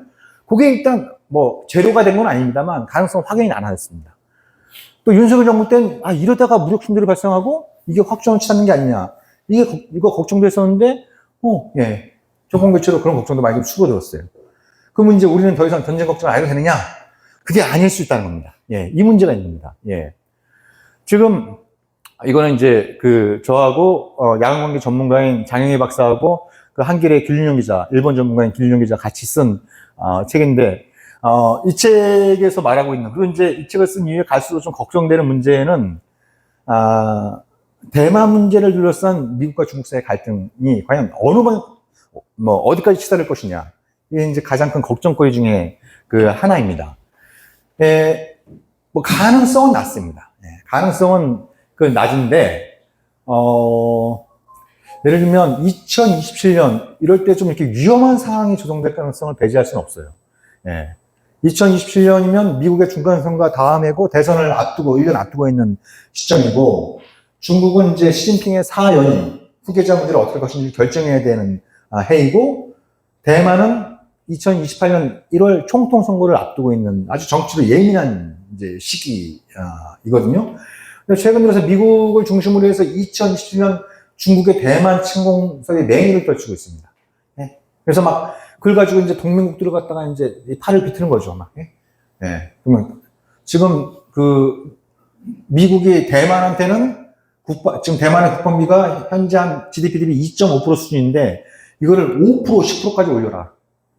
이렇게 요구를 하고 있어서 지금 대만이 발칵 뒤집혀 있어요. 일본이 불과 5년, 6년 전까지만 해도 GDP 대비 한 1% 수준이었거든요. 아마 내년에 2%쯤 될 겁니다.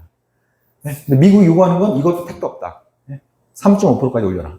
뭐 이렇게 요구를 하고 있는 상황이 한국도 아까 말씀한 것처럼 마찬가지고 그 주된 근거로 얘기하고 있는 게 뭐냐면 2027년에 중국이 대만을 침공할 수 있기 때문에 그 전에 미국은 말할 필요도 없고 동맹국들도 군사력을 대폭적으로 증강해서 중국에 대한 억제 능력을 강화해야 된다. 이렇게 얘기를 하고 있는 상황이에요. 그러니까 그러니까 돈을 더 많이 뜯어내려고 2017년 중국의 대만 침공을 유포한 친구도 있습니다만 방금 전에 말씀드린 것처럼 정치로 굉장히 좀 예민한 문제들이 맞물려 있는 시기여서 좀 이 대만 해협의 앞날을 우리가 좀 예측하기 힘든 이런 구조에 있는데 아까 말씀드린 것처럼 그런 상황이 발생했을 때 미국은 주한미군의 투입 옵션을 기정사실로 만들려고 하는 거예요.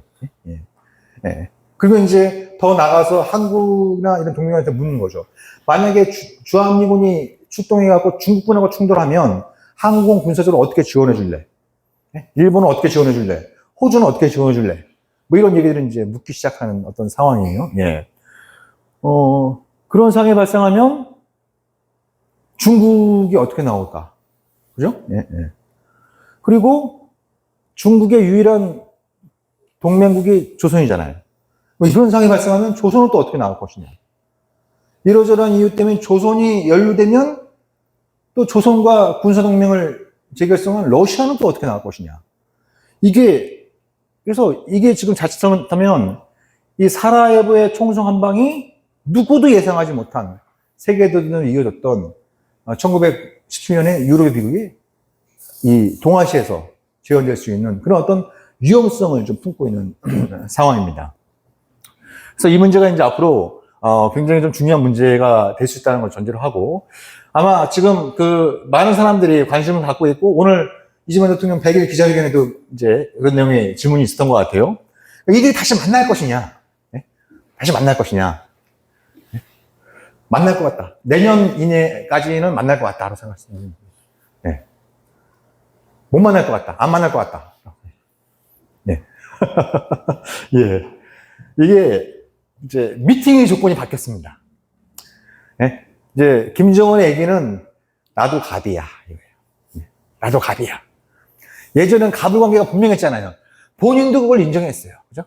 2018년, 19년 만날 땐 갑을 관계가 분명했습니다. 본인도 인정을 했는데 지금은 나도 갑이야. 나를 갑으로 대우해주면 뭐예요? 만날 수 있어. 근데 나를 여전히 을로 취급한다? 관심 없어, 이거. 그래서 이거, 이렇게 되고 있는 국면이에요. 그러니까 이제 골때리는 상황이 벌어집니다. 그러면 지금 트럼프는, 그러면, 야, 저거를 갑으로 대우 인정을 해줘야 되나? 그럼 못 만날 것 같은데. 그럼 만나려면, 그러니까 한번 만나보고 싶은 생각은 분명히 갖고 있는 것 같아요. 근데 미팅의 조건이 이제 과거하고 이제 확연히 좀 달라져 있는 상황에 있습니다. 이런 상황에서 지금 이재명 정부 떠나서 대통령을 떠나서 지금 우리의 고민도 공식적으로는 한반도 비핵화는 포기할 수 없는 원칙이다 라고 계속 얘기를 하고 있어요. 근데 아마 술 한잔 먹으면서 얘기를 해보면 이게 불가능한 미션 임파서블이라는 건 다들 또 동의하지 않을 수 없는 문제가 돼버린 거예요. 네. 네. 그래서 골치 아픈 문제예요. 그러니까 지금 이재명 대통령 오늘 기자회견에서도 이제 본인은 이제 페이스메이커. 네? 트럼프 당신이 피스메이커하고 나는 페이스메이커. 그 왜 마라톤 뛸 때 옆에서 이제 그 자기보다 훨씬 더 이제 우수한 선수가 좀 기록 단축하기 위해서 옆에서 이제 페이스 조절해주는 사람이 페이스메이커잖아요. 예. 자기 페이스메이커 하겠다. 그게 실용적인 거다. 이렇게 얘기를 하는데, 저는 좋다고 생각해요. 뭐 그런 조건 혹시 이제 실용적인 그 생각이 돋보이는 측면이 있는데, 이거를 어떻게 할 거냐. 라는 문제가 있는 거예요.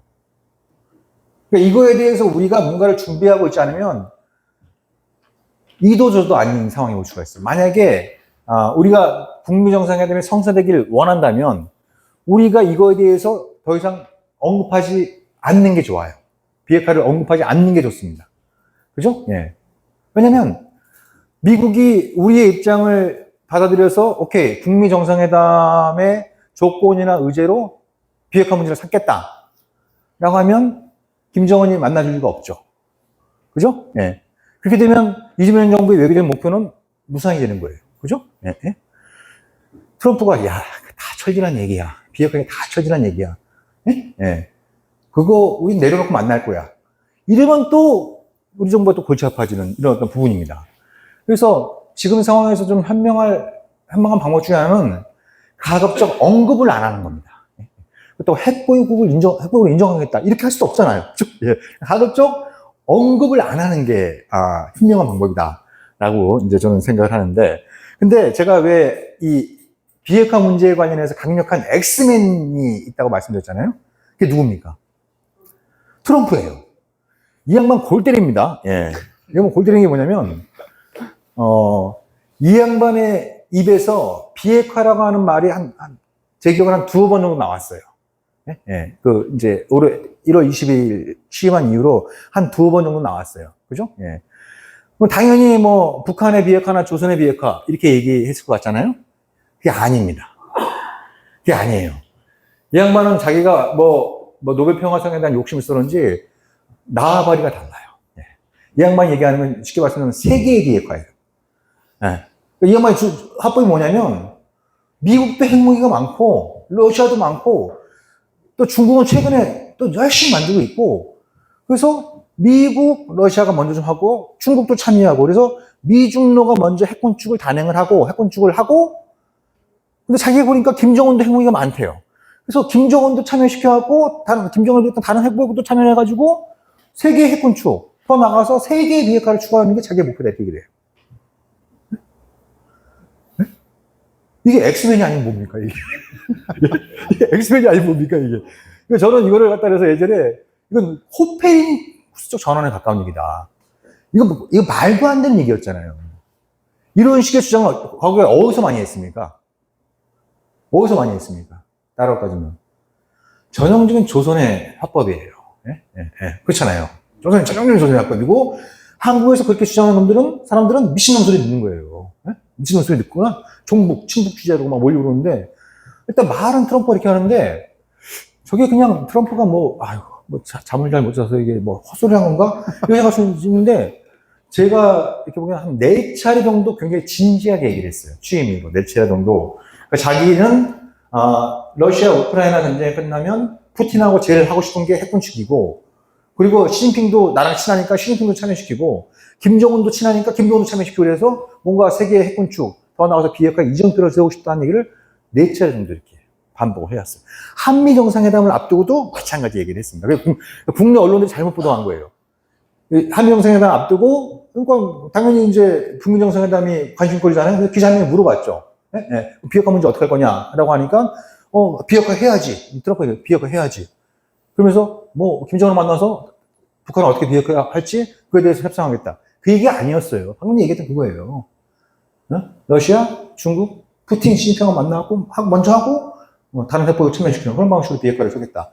그러니까 한겨레조차도 그거에 대해서 쓰면서 트럼프 비핵화 원칙 재확인 이렇게 써놨는데 우리는 계속 북한의 비핵화나 한반도 비핵화라는 주소를 갖고 있지만 정작 트럼프는 다른 곳을 주소로 가리키고 있는 거예요. 예. 이게, 저는 이게 우리가 잘 활용할 수 있는 기회의 측면을 안고 있다. 예? 예. 잘 활용할 수 있는 기회의 측면을 안고 있다. 그러니까 사실 그게 솔직히 말하면 맞는 얘기 아닌가요?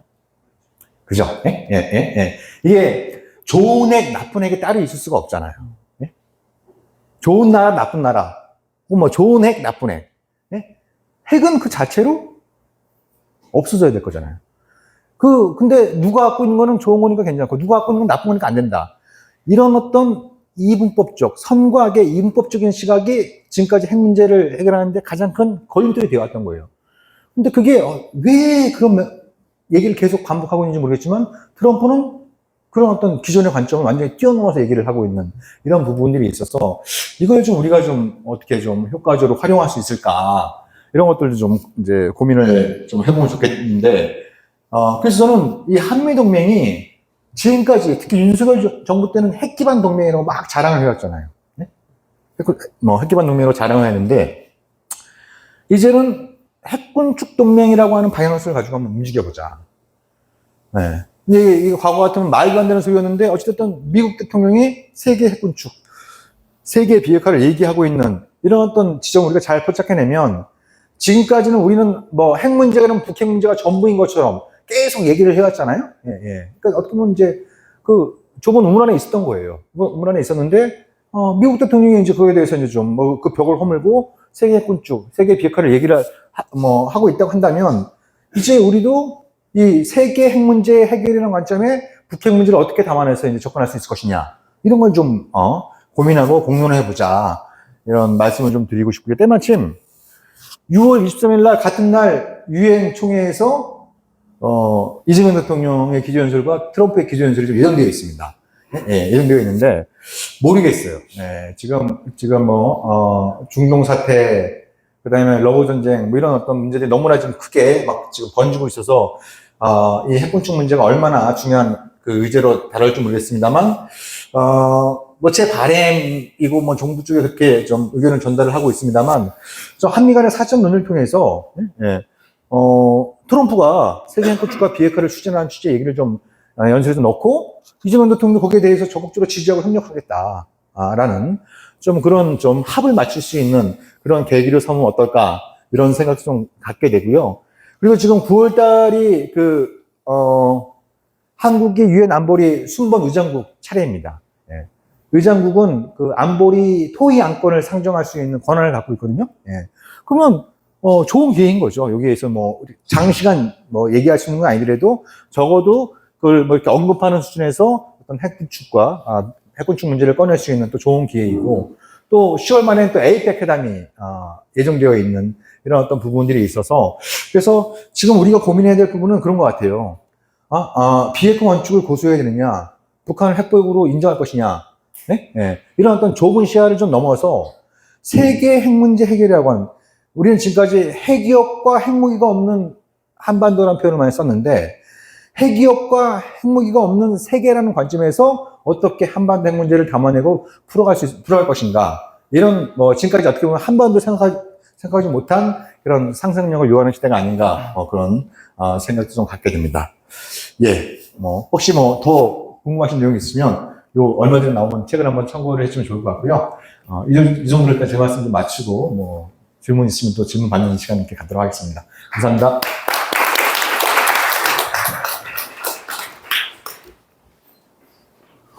예, 한마디도 놓칠 수 없는 강의를 주목해서 잘 들었습니다. 다시 한번 수고하신 조홍수 선생님께 박수 보내주시면 고맙겠습니다.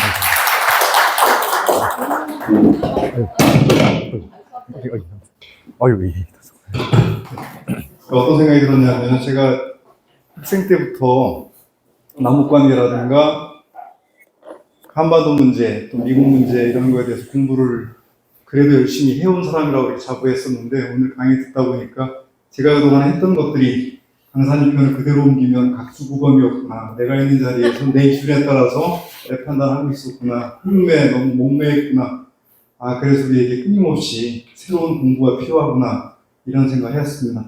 그런 깨달음을 주신 강사님께 다시 한번 이러십니까? 고맙습니다. 이제 아유. 질문을 받도록 하겠습니다. 네, 임승호 선생님 마이크를 하시는 게 좋겠죠? 저는 뭐 깊은 삼익은 없지만 느낌으로 한번 선생님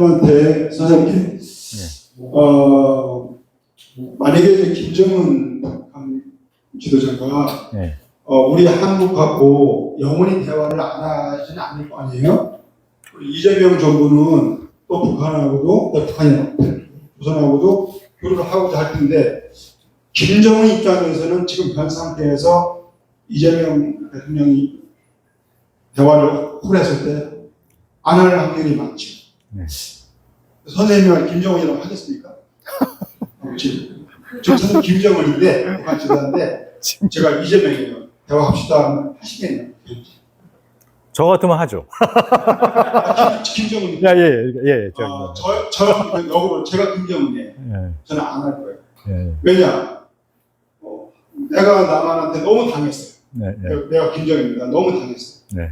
개성공단 했더니 망가져가지고 예. 피해를 봤는데 제가 듣는 얘기는 개성공단 공단이 2만 명, 3만 명이 되는데 그 사람들 재배치하는데 너무 힘들대.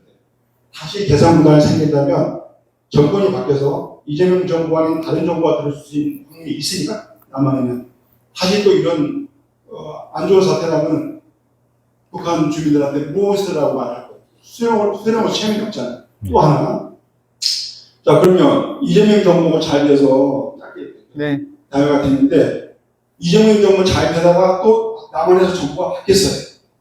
자, 그러면 김정은 입장에서는 이런 사람과 대화하겠냐? 미래가 보라. 제가 김정은 대화를 합니다.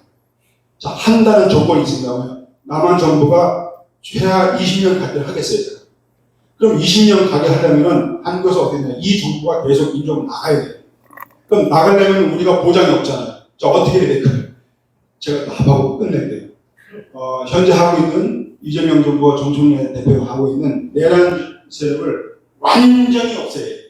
그러면 김정은 체제에서 할만 하겠다. 왜냐, 다음 정부는 민주정부가 계속 들어설 것이니 진보정부가 들어서니까 내가 보장이 됐구나. 북한 주민들한테도 명분이 있겠구나 할 텐데 또 바뀌었다면 전 대화 안 할 것 같습니다. 그럼 우리가 대표에서는 내란 세력을 완전히 없애는 그렇게 될 때만 될 것 같다는 제 생각해봤습니다. 질문이 아니라 제가 대답을 했네요. 네.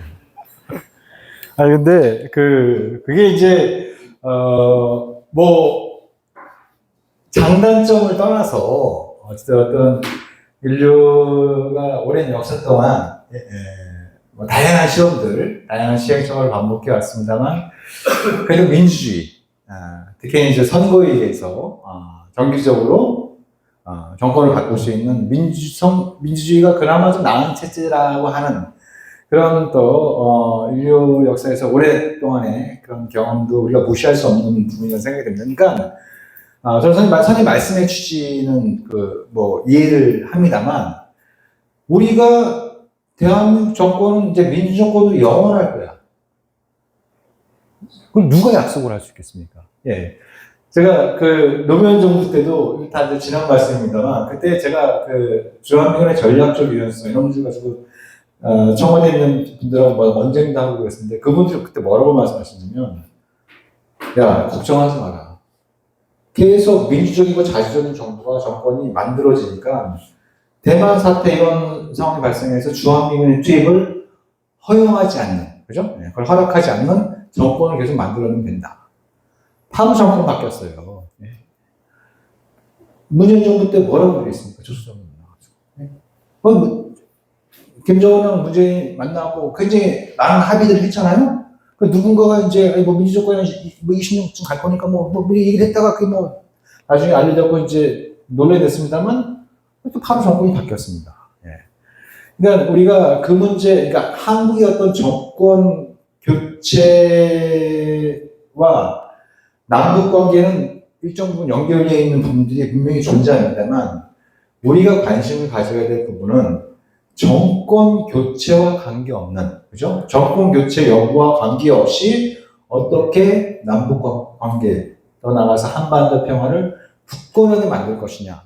저는 그게 더 중요한 질문이고 더 중요한 과제가 아닌가라는 생각을 갖고 있는 거죠. 예. 네, 감사합니다. 그 질문 내용 중에 조선이라고 하는 국호를 쓰셨습니다. 기록에 남아있는 거죠. 아마 민간 포럼에서 대한민국 최초로 청중에서 나온 정식 국호 호칭이 아닌가 싶습니다. 예, 그걸 기록으로 잘 남겨주시면 좋겠습니다. 다음 질문 받도록 하겠습니다. 네, 정 대표님 강의 잘 들었는데요. 두 가지만 질문드리겠습니다. 하나는 이번에 뭐 한미 정상한 회담하면서 피스메이커, 페이스메이커 굉장히 적절한 표현이라고 생각하는데 저는 거꾸로 꽝이라고 생각하거든요. 아까 이 페이스메이커가 뒤따라가는 페이스메이커가 없거든요. 앞서가는 사람이 페이스메이커입니다. 근데 이재명 대통령은 그날 쓴 표현은 당신이 앞서라. 나는 분위기 메이커가 아니다. 햄버리 치겠다, 있다고 소리 한 거라고. 그래서 지금 저는 정말 화가 났습니다. 근데 사실, 이 조미관계를 이렇게 보면, 저는 뒤통수 맞은 남쪽이 실제로 뒤통수 맞은 쪽일 가능성이 굉장히 높다고 생각하거든요. 왜냐하면 지금 트럼프가 되는 게 없잖아요. 우크라이나 전쟁도 상당히 정리가 될 것 같고, 따라서 조미 정상회담은 매달 거라고 보는데, 그러면 과감하게 아까 잘 말씀하신 것처럼 트럼프가 쓰는 비핵화는 실제로 핵 군축이거든요. 그런 점에서 충분히 저는 가능성이 높다 이런 생각을 합니다. 그런 점에서 오히려 이재명 정부가 선방을 날리는 거 아닙니다. 앞장서서 군축 얘기를 먼저 얘기를 꺼내서 트럼프에게 야 군축 얘기하는 사람 나만 이렇게 해왔는데 당신이 하는구나. 이렇게 해서 칭찬을 받아야 저는 오히려 남북관계에서 주도적인 역할을 가질 수 있지 않겠나 그런 생각이 들고요. 두 번째는 이번에 미국에서 폴비 정책 보장한가요? 그 양반이 대표는 국가방위전략이에요. 여기서 이때까지는 중국 견제가 첫 번째였는데 오히려 본토방위와 서방무가 제일 과제를 지금 제기된다고 하잖아요. 최근에 이제 이상한 것이 베네수엘라나 콜롬비아에 대한 미국의 군사적 공세 왜 갑자기 저 자리에서 저런 짓을 할까? 이게 다 연관이 있구나 생각이 드는데 거기에 소위 주한미군 철수가 들어있다고 알고 있거든요. 이런 차원에서 주한미군 철수가 자체적인 방위전략 차원에서 미국의 전세기적인 방위전략 차원에서 주한미군 철수가 특히 지상군의 철수가 검토되고 있는 마당에 이런 것 역시도 미국이 결정해서 그냥 마지막에 따르는 것이 아니라 선제적으로 이재명 정부가 제기해야 될 과제 아닌가 이런 생각이 드는데 우리 대표님 생각이 어떠신지 궁금합니다. 이미 대표님께서 다 말씀을 해주신 것 같은데요. 그러니까 근데 이제 말씀하셨던 예를 들면 미군 철수, 철수까지는 안 가겠습니다. 감축 문제 이런 부분에 대해서, 그러니까 전 이 냉정하면 우리 사회, 우리 정치권의 수용성이 과거보다 좀 더 이렇게 좀 좋아지고 있는가, 더 강해지고 있는가. 사실 좀 그런 게 좀 걱정되는 부분이 좀 있습니다. 그러니까 말씀하신 것처럼, 꼭 미국이 먼저 제기하는 의지에 끌려다니는 게 아니라, 그죠? 예. 오케이, 우리도 대한민국의 국력도 굉장히 강해졌고, 군사력도 굉장히 강해졌으니, 미군? 이러면 주한미군? 절반부터 줄이는 거? 우리 논의해보자. 예. 이럴 수 있어야 된다고 보는데, 그게 거의 지금 한국 정치와 한국 사회의 어떤 분위기를 보면, 실제로 그렇게 해보지 않았기 때문에 모르지만, 이게 정치적 자살행위로 생각하는 게 좀 강한 것 같아요. 예.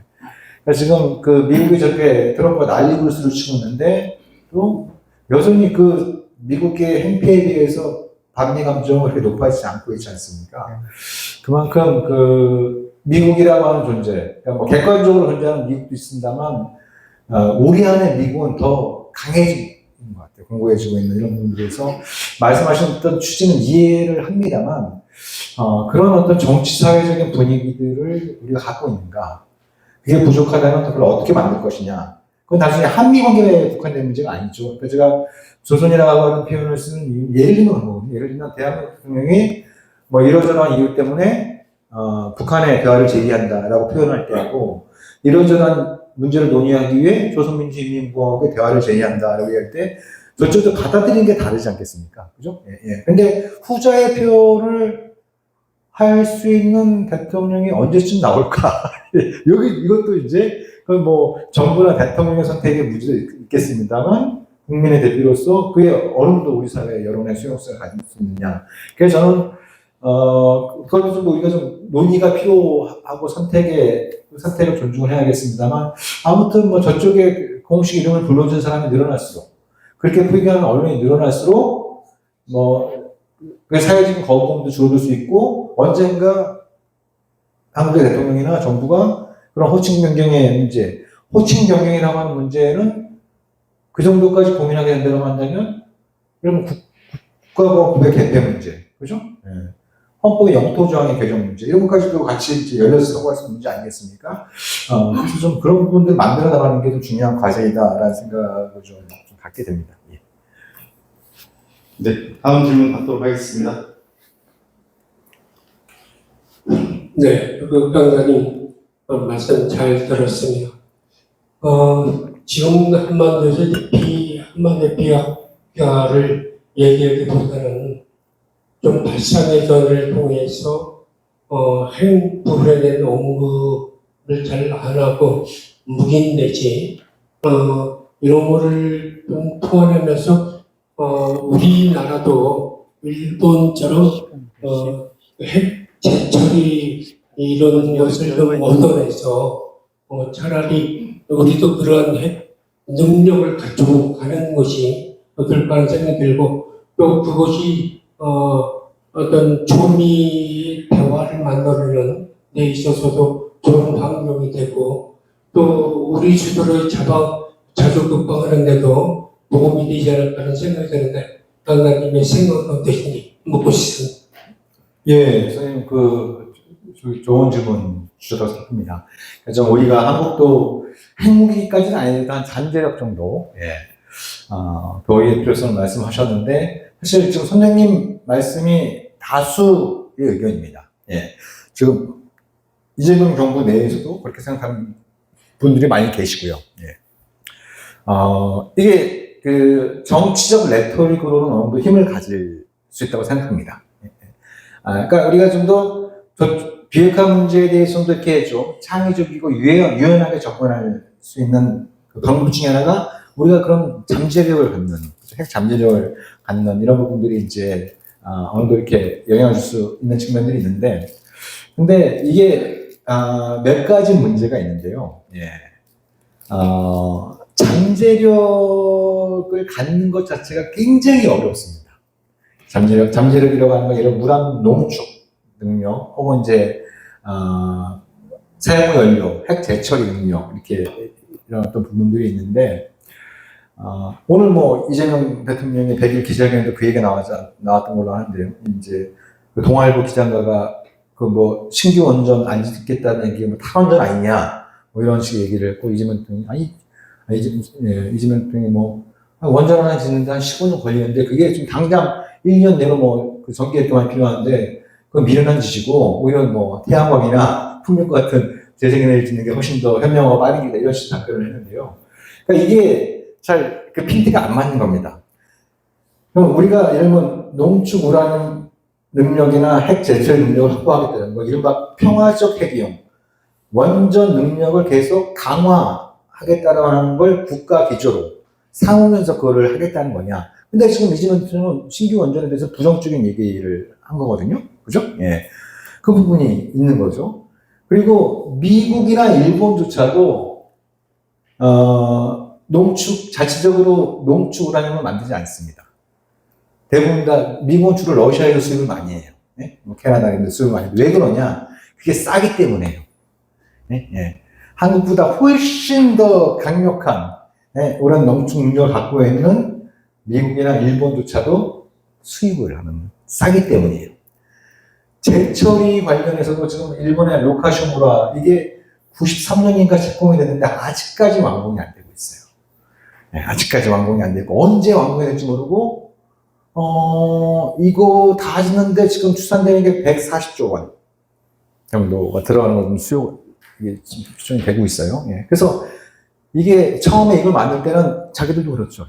일종의 경제적으로 보면은 사용 연료를 재처리해서 거기서 그 플루토늄을 뽑아가지고 그걸로 핵연료를 만들면 재활용을 할 수 있기 때문에 경제적인 거고, 여차하면 핵무기를 만들 수 있는 잠재력을 갖고 있기 때문에 안보적인 잠재력이 있는, 그죠? 꼭 먹고 알 먹는, 예? 이런 아주 굉장히 현명한 선택을 생각했는데, 지금은 완전 계륵이 됐어요, 계륵이. 이러지도 못하고, 저러지도 못하고, 이런 어떤 상황이 되고 있습니다.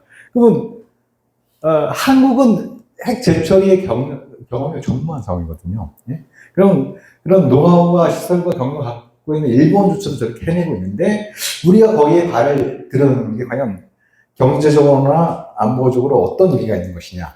이런 것도 좀 따져봐야 되는 문제입니다. 결정적으로 중요한 문제는 뭐냐면, 잠재력을 가지면, 그죠? 예, 이 잠재력이 언제든 마음만 먹으면 현실화될 수 있다는 걸 보여줘야 되잖아요. 예. 그걸 전문 용어로 돌파 능력이라고 합니다. 돌파 능력. 그러니까 잠재력을 갖고 있어요. 그러면 예를 들면 거기서 마음 먹었을 때, 마음 먹고 핵무기를 딱 맞는다고 결심했을 때 이 기간이 어느 정도 걸리느냐. 이게 굉장히 중요한 문제인데, 한국은 아무리 짧게 잡아도 10년은 걸려요. 네, 아무리 짧게 잡아도 10년은 걸립니다. 10년이 잠재력이 될 수 없잖아요. 상대를 갖다 이렇게 위협하거나 설득할 수 있는, 그게 현실적인 힘이 안 되는 문제여서, 그래서 스님 그 질문에 실제 또 이제 그런 핵 잠재력을 가져야 된다고 생각하시는 분들의 취지는 제가 아마 이해를 합니다만, 우리가 조금만 현실로 들어가보면, 자, 지금 아직도 민간 국가 해제가 안 됐어요. 네? 예. 지금 미국 에너지부, 핵 개발을 담당하는, 핵 비확산을 담당하는 미국 에너지부에서 그 작년에 한국을 민간 국가로 지정을 했잖아요? 아직도 해제가 안 되고 있어요. 민간 국가 지정은 가장 낮은 수준의 제재입니다. 가장 낮은 수준의 제재예요. 그죠? 예. 근데 그거 민간 국가 지정해서 얼마나 난리가 났습니까? 예? 예.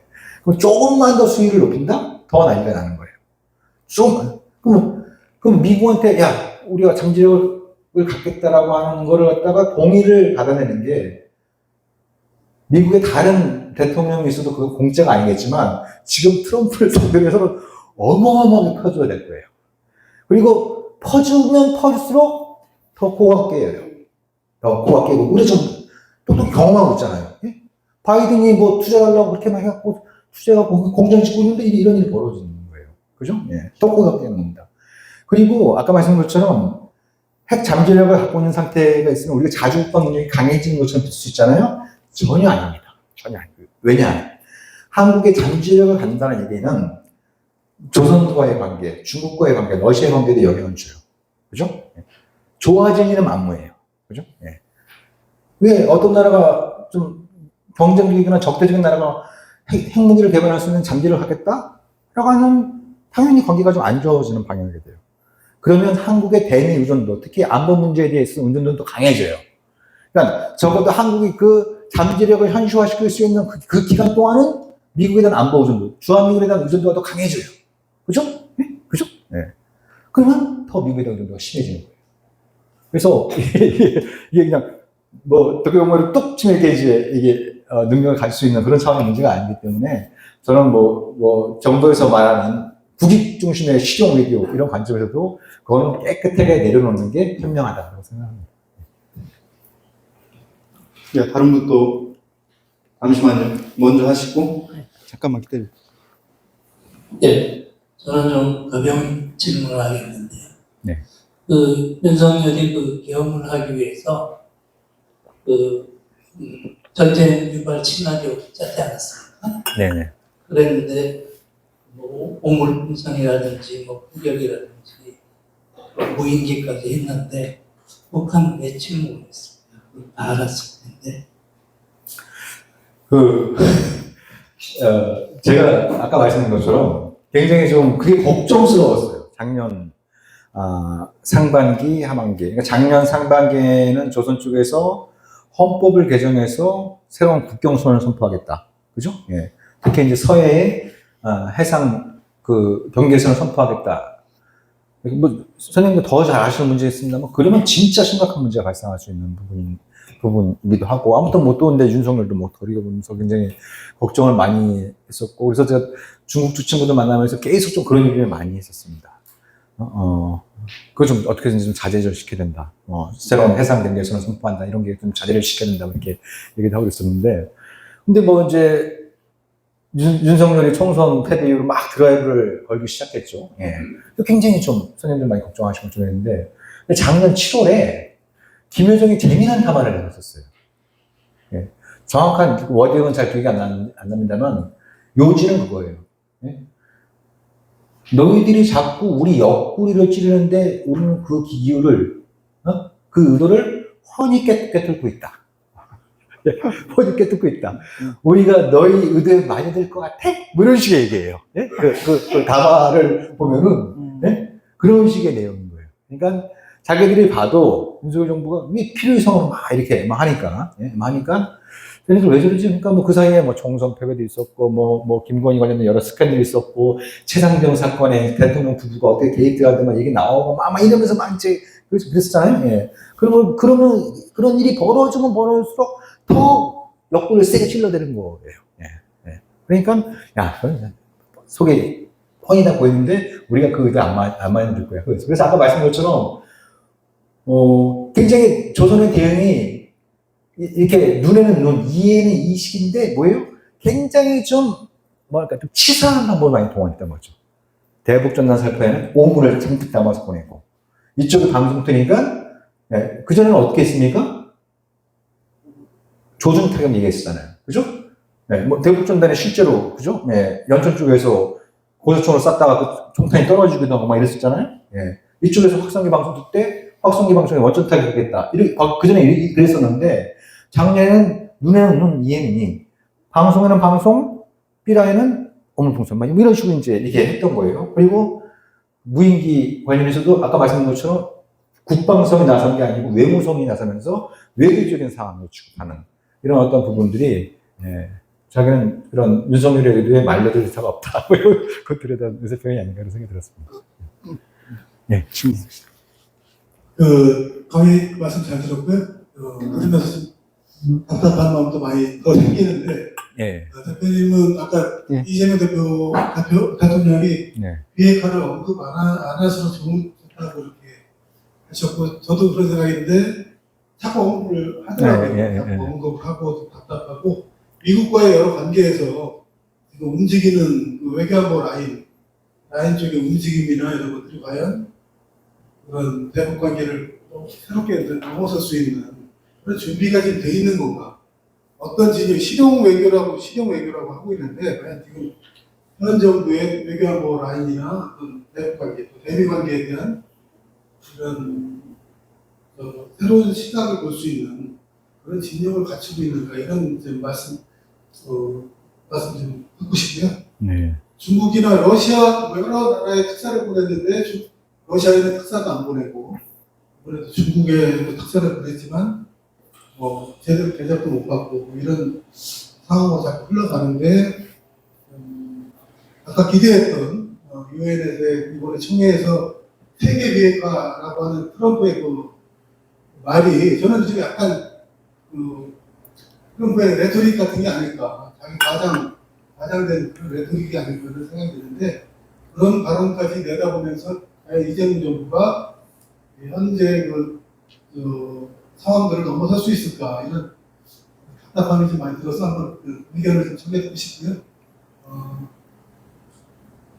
또 한 가지, 그리고 아까 이제 우리 사회 현재의 정치적, 사회적 미국 대미 관계에 대한 국민들의 인식이나 이런 게 아직 여전히 반미의식이 이제 늘어나지 못하고 있다고 말씀하셨는데, 그거는 또 계기가 주어지면 정부에서 어떤 뛰어넘는 어떤 의지를 던지고 이렇게 나아가면 일거에 또 고양될 수 있는 그런 역동성은 또 우리 사회가 충분히 있지 않을까, 그런 계기를 우리 시민 사회운동 진영에서 뭐 여러 활동도 해 나가면서 준비를 해나가는 그런 과제가 좀 있을 것 같은데, 그런 방향도 좀 어떻게 보시는지. 예. 아유, 너무 어려워 좀 주셔가지고요. 예. 아니, 저는 이재명 대통령 아마 정부에 계신 분들이 제일 답답해 하실 것 같아요. 예. 뭔가 본인들도 좀 상황 변화를 좀 만들어내고 싶은데, 그게 여의치 않으니까. 예, 예. 그러니까 저쪽에서 좀 호응을 해주면 그걸 발판으로 삼아서 좀 더, 우리 외교 영역을 좀 다각화하고, 유연할 수 있는 이런 여지들이 생길 텐데, 그렇지 않으니까. 그러니까 예를 들면 이제 러시아와의 관계도 우리는 너무 쉽게 관계 개선을 얘기하는 개념들이 있는데요. 어찌되었든, 나토의 확대나, 이제, 우크라이나 정권이 러시아계 주민들에 대한 어떤 탄압 이런 것들은 저도 어느 정도 내용은 잘 알고 있고, 그런 내용에 대해서 얼마든지 비판을 할 수 있겠습니다만, 그게 침공을 정당화할 수 있는 사유가 될 수는 없거든요. 예. 더군다나 최근 푸틴이 얘기하는 휴전이나 평화협정의 조건은, 제3자인 제가 보기에도 도저히 받아들이기 굉장히 무리한 요구들을 많이 하고 있는 상황인데, 그런 것들에 대해서 우리가 눈 감고 어떤 러시아의 관계 개선을 쉽게 얘기하는 것은 아닌가, 저는 그런 어떤 부분도 있고, 그런 문제가 해결되지 않은 상태에서 대러 관계 개선을 추구했다가 또 어떻게 당할지 모르는 거거든요. 그렇죠? 예. 미국의 세컨드리 보이콧을 때릴 수 있는 것이고, 그래서 굉장히 좀 그런 부분도 있는 상황이고, 근데 제가 다만 하나 걱정하는 부분은 그런 거죠. 그러니까 지금 이제 많은 분들이 과거의 경험을 많이 하시는 분들, 때로는 성공했다라고 하는 이런 어떤 부분들. 여러분 지금 통일부 장관 같은 경우에도 21년 전에 통일부 장관 됐을 때 그때 평양 쪽에서 당신은 한 번도 평양 땅을 밟아보지 못한 통일부 장관이 됐다 이렇게 악담을 했다가 이듬해 오히려 대통령 특사로 김정일이랑 만나고 막 이랬었잖아요. 예. 그리고 이제 또 본인이 9.19 육자담 합의를 주도했다 이런 또 부분들도 있고 그런데 다른 분들도 좀 이렇게 과거에 그런 경험들 많이 하시던 분인데 제가 아까도 말씀드린 것처럼 조선은 저 멀리 가 있습니다. 예. 예. 저 멀리 가 있는데 과거의 어떤 성공의 추억에 안고 저쪽은 이렇게 하면 된다, 저렇게 하면 된다 라고 하는 이런 부분에 떨쳐내야만, 그래서 저는 그렇게까지 표현합니다. 햇볕 정책까지도 버려야 된다는 겁니다. 이게 제로 베이스에서 다시 시작할 각오를 하지 않는 한 지금 상황에서 뭔가 상황 변화를 만드는 건 이제 불가능해지는 상황이다. 그리고 더 나가서 우리는 자꾸 저쪽을 이렇게 변화시켜야 된다고 하는 강박관념을 갖고 있는데 그게 선이든 그렇지 않든 간에, 그죠? 그냥 자꾸 이제 그런 어떤 부분들인데 그것도 좀 내려놓자 하는 겁니다. 그것도 좀 내려놓고 오히려 우리가 좀 고민해야 될 거는 북한 핑계 대면서, 그죠? 북한 때문에, 좋던, 나쁘던 그런 북한 때문에 지금까지 거부해왔던, 마다해왔던, 우리의 변화. 이런 부분들을 좀 고민할 시기가 왔다라는 생각이 좀 같습니다. 그게 좀 어떤 영역인지 그런 것들을 우리가 좀 토론을 해봐야 줄 텐데, 아무튼 좀 그런 부분이 필요하다라는 생각이 좀 들고요. 그리고 우리 또 반미가 목적일 수는 없는 거잖아요. 근데 제가 아까 말씀드렸던 취지는 미국이 지금 해외를 넘어가잖아요. 네? 네, 해외를 넘어가는데 요즘은 어떤지 모르겠습니다만 얼마 전에 미국의 여론 조사기관에서 미국의 주요 동맹국들을 상대로 한 트럼프에 대한 호감도 조사가 있었어요. 예. 대부분 나라에서 10%에서 20% 정도 나왔습니다. 딱 두 나라만 50%를 넘겼어요. 어디 그랬대요? 네? 일본, 한국이요? 이스라엘, 한국은 맞아요. 이스라엘, 한국? 이스라엘, 한국이에요. 이스라엘, 한국. 네? 박수. 네. 이거 박수 치는지 창피해야 되는지 그런 어이없어서 치신 박수. 있거든요. 그러니까 이게 근데 선생님 기억하시겠습니다만 2002년도에 그때 안톤 오너 사건도 있었고 미선이웃은 그런 창국도 발생했고 또 부시가 조선을 악의 축이니 그러면 선제공급 이러면서 그때 여론조사 해보면은 한국을 가장 위협한 나라로 미국이 1위로 막 뽑히고 막 그랬었잖아요. 아무튼 그랬던. 그래서, 이게 시간이 지나면서, 국민들의 인식이라고 하는 게 보통 우리가 과거에, 제 말씀도 하나의 각주고범일 수 있는 겁니다. 저도 이제 말씀을 드리면서, 저도, 그러면 안 된다고 하면서 저도 그 함정에 빠져 있는 게 아닌가라는 생각이 좀 드는 부분들이 있어서, 그래서 그런 것도 제가 답을 말씀드리기보다는, 이제 우리가 원하고 우리가 기대하는 거에 비해서 세상은 좀 많이 달라졌다. 네. 이걸 인정하고 들어가는 게 일단 중요하지 않을까 그런 생각이 들었습니다. 네. 예, 마지막 질문을 먼저 신청하신 예수 고모님께 마이크 드리도록 하겠습니다. 그냥 궁금한 거는요. 예. 전자권을 좀 돌려받을 수 있나 네. 어떻게 생각하고 계신가. 그 다음에는 이번에 그 유엔 기조연설 예. 속에서 그런 문제를 좀 다룰 수 있을까? 기조연설 내용을 네. 뭘로 하고 있는지 궁금해. 네, 예. 후자 쪽부터 말씀드리면, 이제, 기조연설 관련해서는 지금, 정부에서는 AI, 예. 근데 사실 행사의 성격상 기후위기 문제를 좀 세게 얘기해야 되는데, 지금 미국 대통령 각각에서 기후위기도 3위극이다. 이렇게 써가지고, 그 얘기를 꺼내기도 쉽지 않은 상황이에요. 예, 예. 그 얘기도 꺼내기, 이제 정말 황당한 황당한 상황인 거죠. 예. 그래서 제가, 그러니까, 그래도 이제 트럼프하고 좀 합을 맞춰갖고, 아까 선생님 정확히 말씀하신 게 뭐냐면, 트럼프가 세계 핵군축 비핵화 얘기는 다 사람들이 비웃어요. 네? 대부분 다 비웃어요. 근데 대한민국 대통령이, 당신 생각 훌륭하다. 내가 적극적으로 지지하고 협력할게. 이러면, 예, 좀 케미가 더 이렇게 올라가시는 부분들이 있어서, 그거를 좀 합을 잘 맞추면 좋겠다. 이런 생각을 갖고요. 전자권 문제에 관해서 이제 당위적인 부분이 있고, 좀 이렇게 지혜로워야 될 부분이 있고, 경계해야 될 부분이 있다고 생각합니다. 당위적은 당연히 가져와야죠. 네. 근데, 우리가 경계해야 될 부분은 뭐냐면, 아까 말씀드렸잖아요. 그, 노무현이 당선됐을 때, 바로 럼스펠트가 편지를 써가지고, 부하들한테, 야, 좋은 기회가 왔어! 이제 우리 준비하자! 이렇게 얘기했던 거는, 전적권은 넘겨주고, 어깨가 가벼워진 주한미군은 해외, 특히 이제 뭐 양안 문제, 이런 때 투입하겠다는 얘기거든요. 예? 그러면 우리는 더 감당하기 힘든 문제 발생할 수 있어요. 그죠? 예. 그렇잖아요. 예. 주한미군이 예를 들면 대만 사태에 투입된다라고 하는 건 한국이 발진 기제가 된다는 걸 의미하고, 그건 중국이 국제법적으로 뭐 정당한 자유권을 한국을 향해서 행사할 수, 즉 군사적인 보복을 가할 수 있는 이런 어떤 문제하고 연결되어 있기 때문에 굉장히 심각한 사안일 수 있습니다. 그래서 저는 그 당시에도 그런 문제를 간과한 상태에서 전적권 한수는 곤란한 문제다. 이런 주장을 했었던 거고요. 재미난 건 뭐냐면, 오늘이었나요? 이재명 대통령이 또 그런 얘기를 했어요. 뭐냐면, 이제 왜 한반도 문제에 있어서 북미 관계가 중심될 수밖에 없느냐라고 이제 설명을 하면서 이재명 대통령이 뭐라고 했냐면, 아니, 북한의 입장에서 볼 때는 대한민국에 전자권도 없으니 이게 뭐 실질적으로 상대할 대상이냐, 뭐 이런 어떤 얘기를 했는데, 그 얘기는 지금까지 많은 분들이 해왔던 말씀이세요. 예? 근데, 2019년 8월 5일자인가 6일자 그 김정은이 트럼프한테 보낸 아주 장문의 편지, 친서에 전자권 얘기가 나와요. 뭐라고 얘기를 하냐면, 문재인 정부는 자꾸 전자권을 가져오겠다고 하는데, 전자권을 가지고 와서 뭘 하겠다는 거냐? 라고, 예. 그러면서 뭐라고 얘기하냐면, 우리랑 전쟁하겠다는 거냐?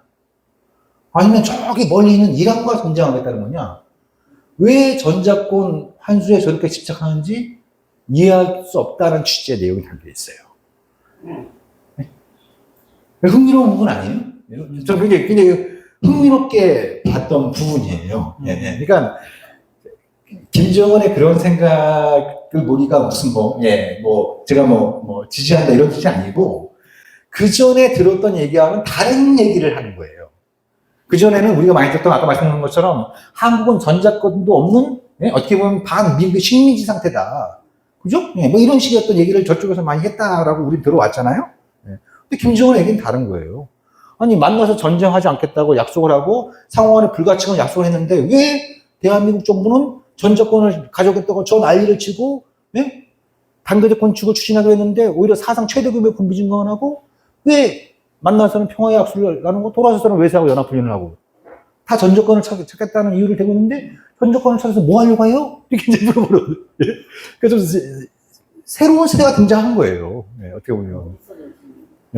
그래서 그러니까 제가 드리고 싶은 말씀은 뭐냐면, 그들의 생각이 옳다 이런 게 아니에요. 예. 그건 우리가 좀 더 따져봐야 될 문제인데 저들의 생각은 그렇게 달라져 있다는 걸 우리가 일단 알 필요가 있다는 겁니다. 예? 그죠? 예. 일단 알 필요가 있다.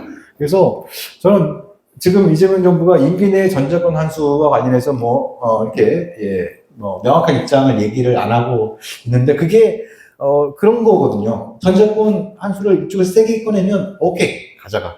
그건 이제 주한미군 역할 분명 동의해. 그게 너희들이 전 정권을 가져가려면은 우리가 쭉 그 목록을 뽑아봤어. 그럼 전 정권을 행사할 수 있는 능력을 갖추려면 이런 무기가 필요해, 저런 무기가 필요해, 이런 장비가 필요해, 이런 납품가 필요해. 쭉! 딱 정부서를 내립니다. 이럴 위험성이 굉장히 큽니다. 그래서 이 당위적인 부분과 우리가 경계해야 될 부분, 또 현실적인 부분을 좀 구분해서 볼 필요가 있고요. 제가 생각하는 전 정권 환수의 가장 현명한 방법은 뭐냐면 우리의 군사적인 힘을 막 강화시키는 이런 가성비가 거의 제로에 가까운 방식이 아니라 전 정권 환수의 최적의 환경은 그죠? 예. 정전 체제를 평화 체제로 전환하는 겁니다. 근데 전 정권을 환수하기 위해서 그죠? 예. 우리가 군비 증강을 하면 할수록 평화 체제는 더 멀어질 수 있는 그런 어떤 역설적인 상황을 이해하는 게 어떻게 보면 전 정권 환수에 대한 논의를 좀 생산적인 방식으로 가져갈 수 있는 중요한 포인트가 아닌가 하는 생각이 듭니다. 네. 질문. 끝난 게 아닌가요? 언제까지 하시고? 마지막 질문 하나 하겠습니다. 아까 마지막에 예. 저도 마지막이길 바랍니다. 저도 예. 얘기를 하고 싶었는데 시간이 너무 길어서 안 하겠습니다. 네, 감사합니다. 간단하게 하나 말씀 좀 드릴게요. 식사하면서도 그런 얘기를 했는데 네.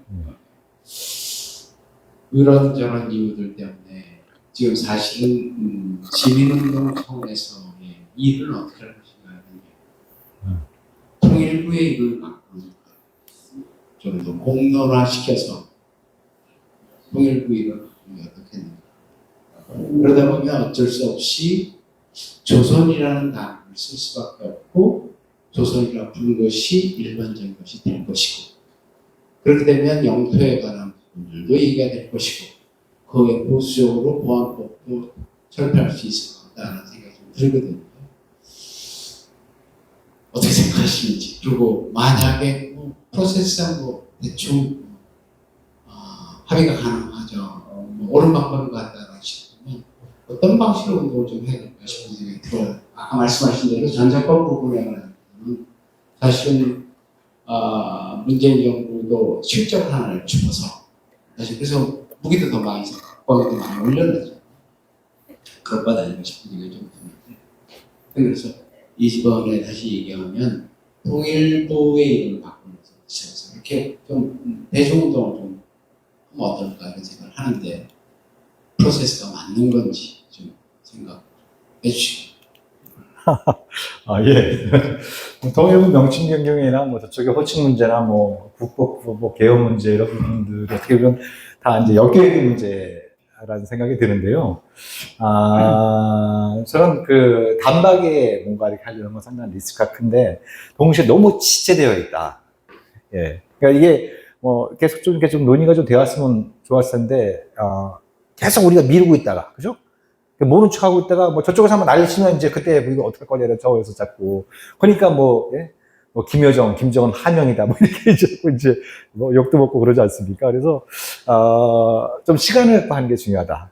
근데 시간의 중요성이라는 게 이게 물리적인 기회에만 있는 게 아니지 않습니까?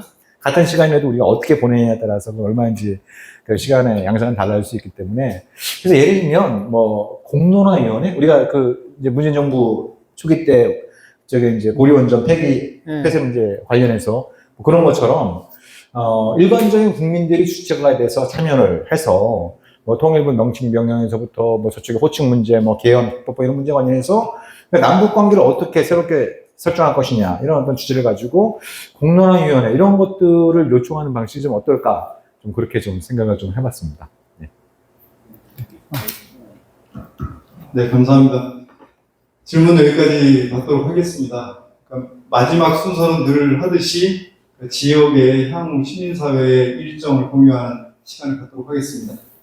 직접 말씀해 주시겠어요?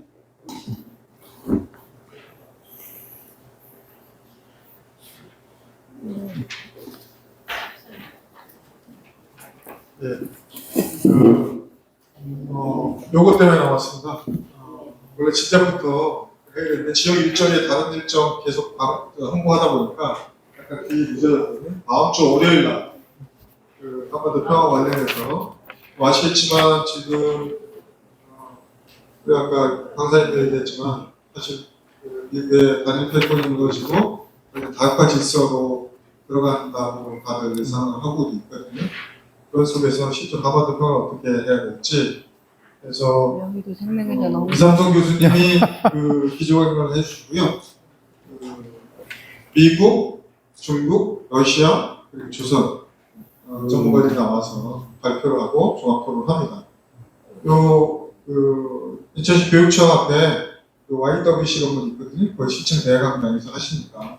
아침 10시부터 저녁 6시까지. 아침에 오시는 분들은 점심도 무료로 드립니다. 오후에 오시는 분들 간식도 하고 하니까요. 많이들 와주시면 고맙겠습니다. 지금 QR로 신청하시라고 하시죠. 예, 여기 뒤에 QR도 다 찍어놨어요. 지금 신청하시면 지금 신청하시면 예. 감사하겠습니다. 점심 같은 경우 미리 예약을 해야 해서 미리 좀 신청을 받고 있습니다. 네, 감사합니다. 생명의 전화에서 또 말씀하시죠. 안녕하세요. 반갑습니다. 드는 건 제가 듣게요. 이렇게. 네. 다음 주 토요일 날 저기 송도에서 예. 생명의 전화 밤길 걷기가 있는데 청소년 자살 그거 4km, 7.7km 같이 하는데 동참해 주시고요. 밤에 요즘 날씨도 선선하니까 같이 그러면 좋겠어요. 저희 남편이랑 같이 듣거든요. 후원하고 있는데 요번에 처음으로 봉사도 하면서 같이 합니다. 시간 되시면 방문해 주세요. 감사합니다. 예, 할 일이 참 많아지고 있습니다. 혹시 손인수 운영위원장님 자리에 안 계시네? 광고할 일 따로 없으시죠? 예. 네네. 그러면 대표님, 네, 따로 마무리해 주시죠. 대표님 고맙습니다. 오늘 진지하게 집중력이 높았습니다. 말 맞춰서 고맙고요.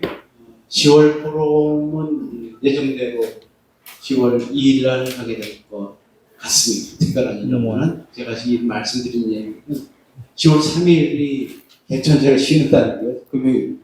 그런데 그 다음 주 토요일 날 시간하고 곧바로 추석 연휴가 들어서 굉장히 긴 연휴예요. 그래서 10월 1일 그냥 해야 되나? 아니면 그래서 이런 걱정을 좀 하게 됩니다. 특별한 언님 가볍게 좀 하도록 하겠습니다. 아직까지 했던 대로 끝나고 뒤풀이를 하도록 하겠습니다. 오늘 이 자리에서 못한 질문 좀 대표님한테 개인적으로 물어서 궁금증이나 풀어보시다. 하나 더 말씀드립니다. 1시간 계시는 거죠.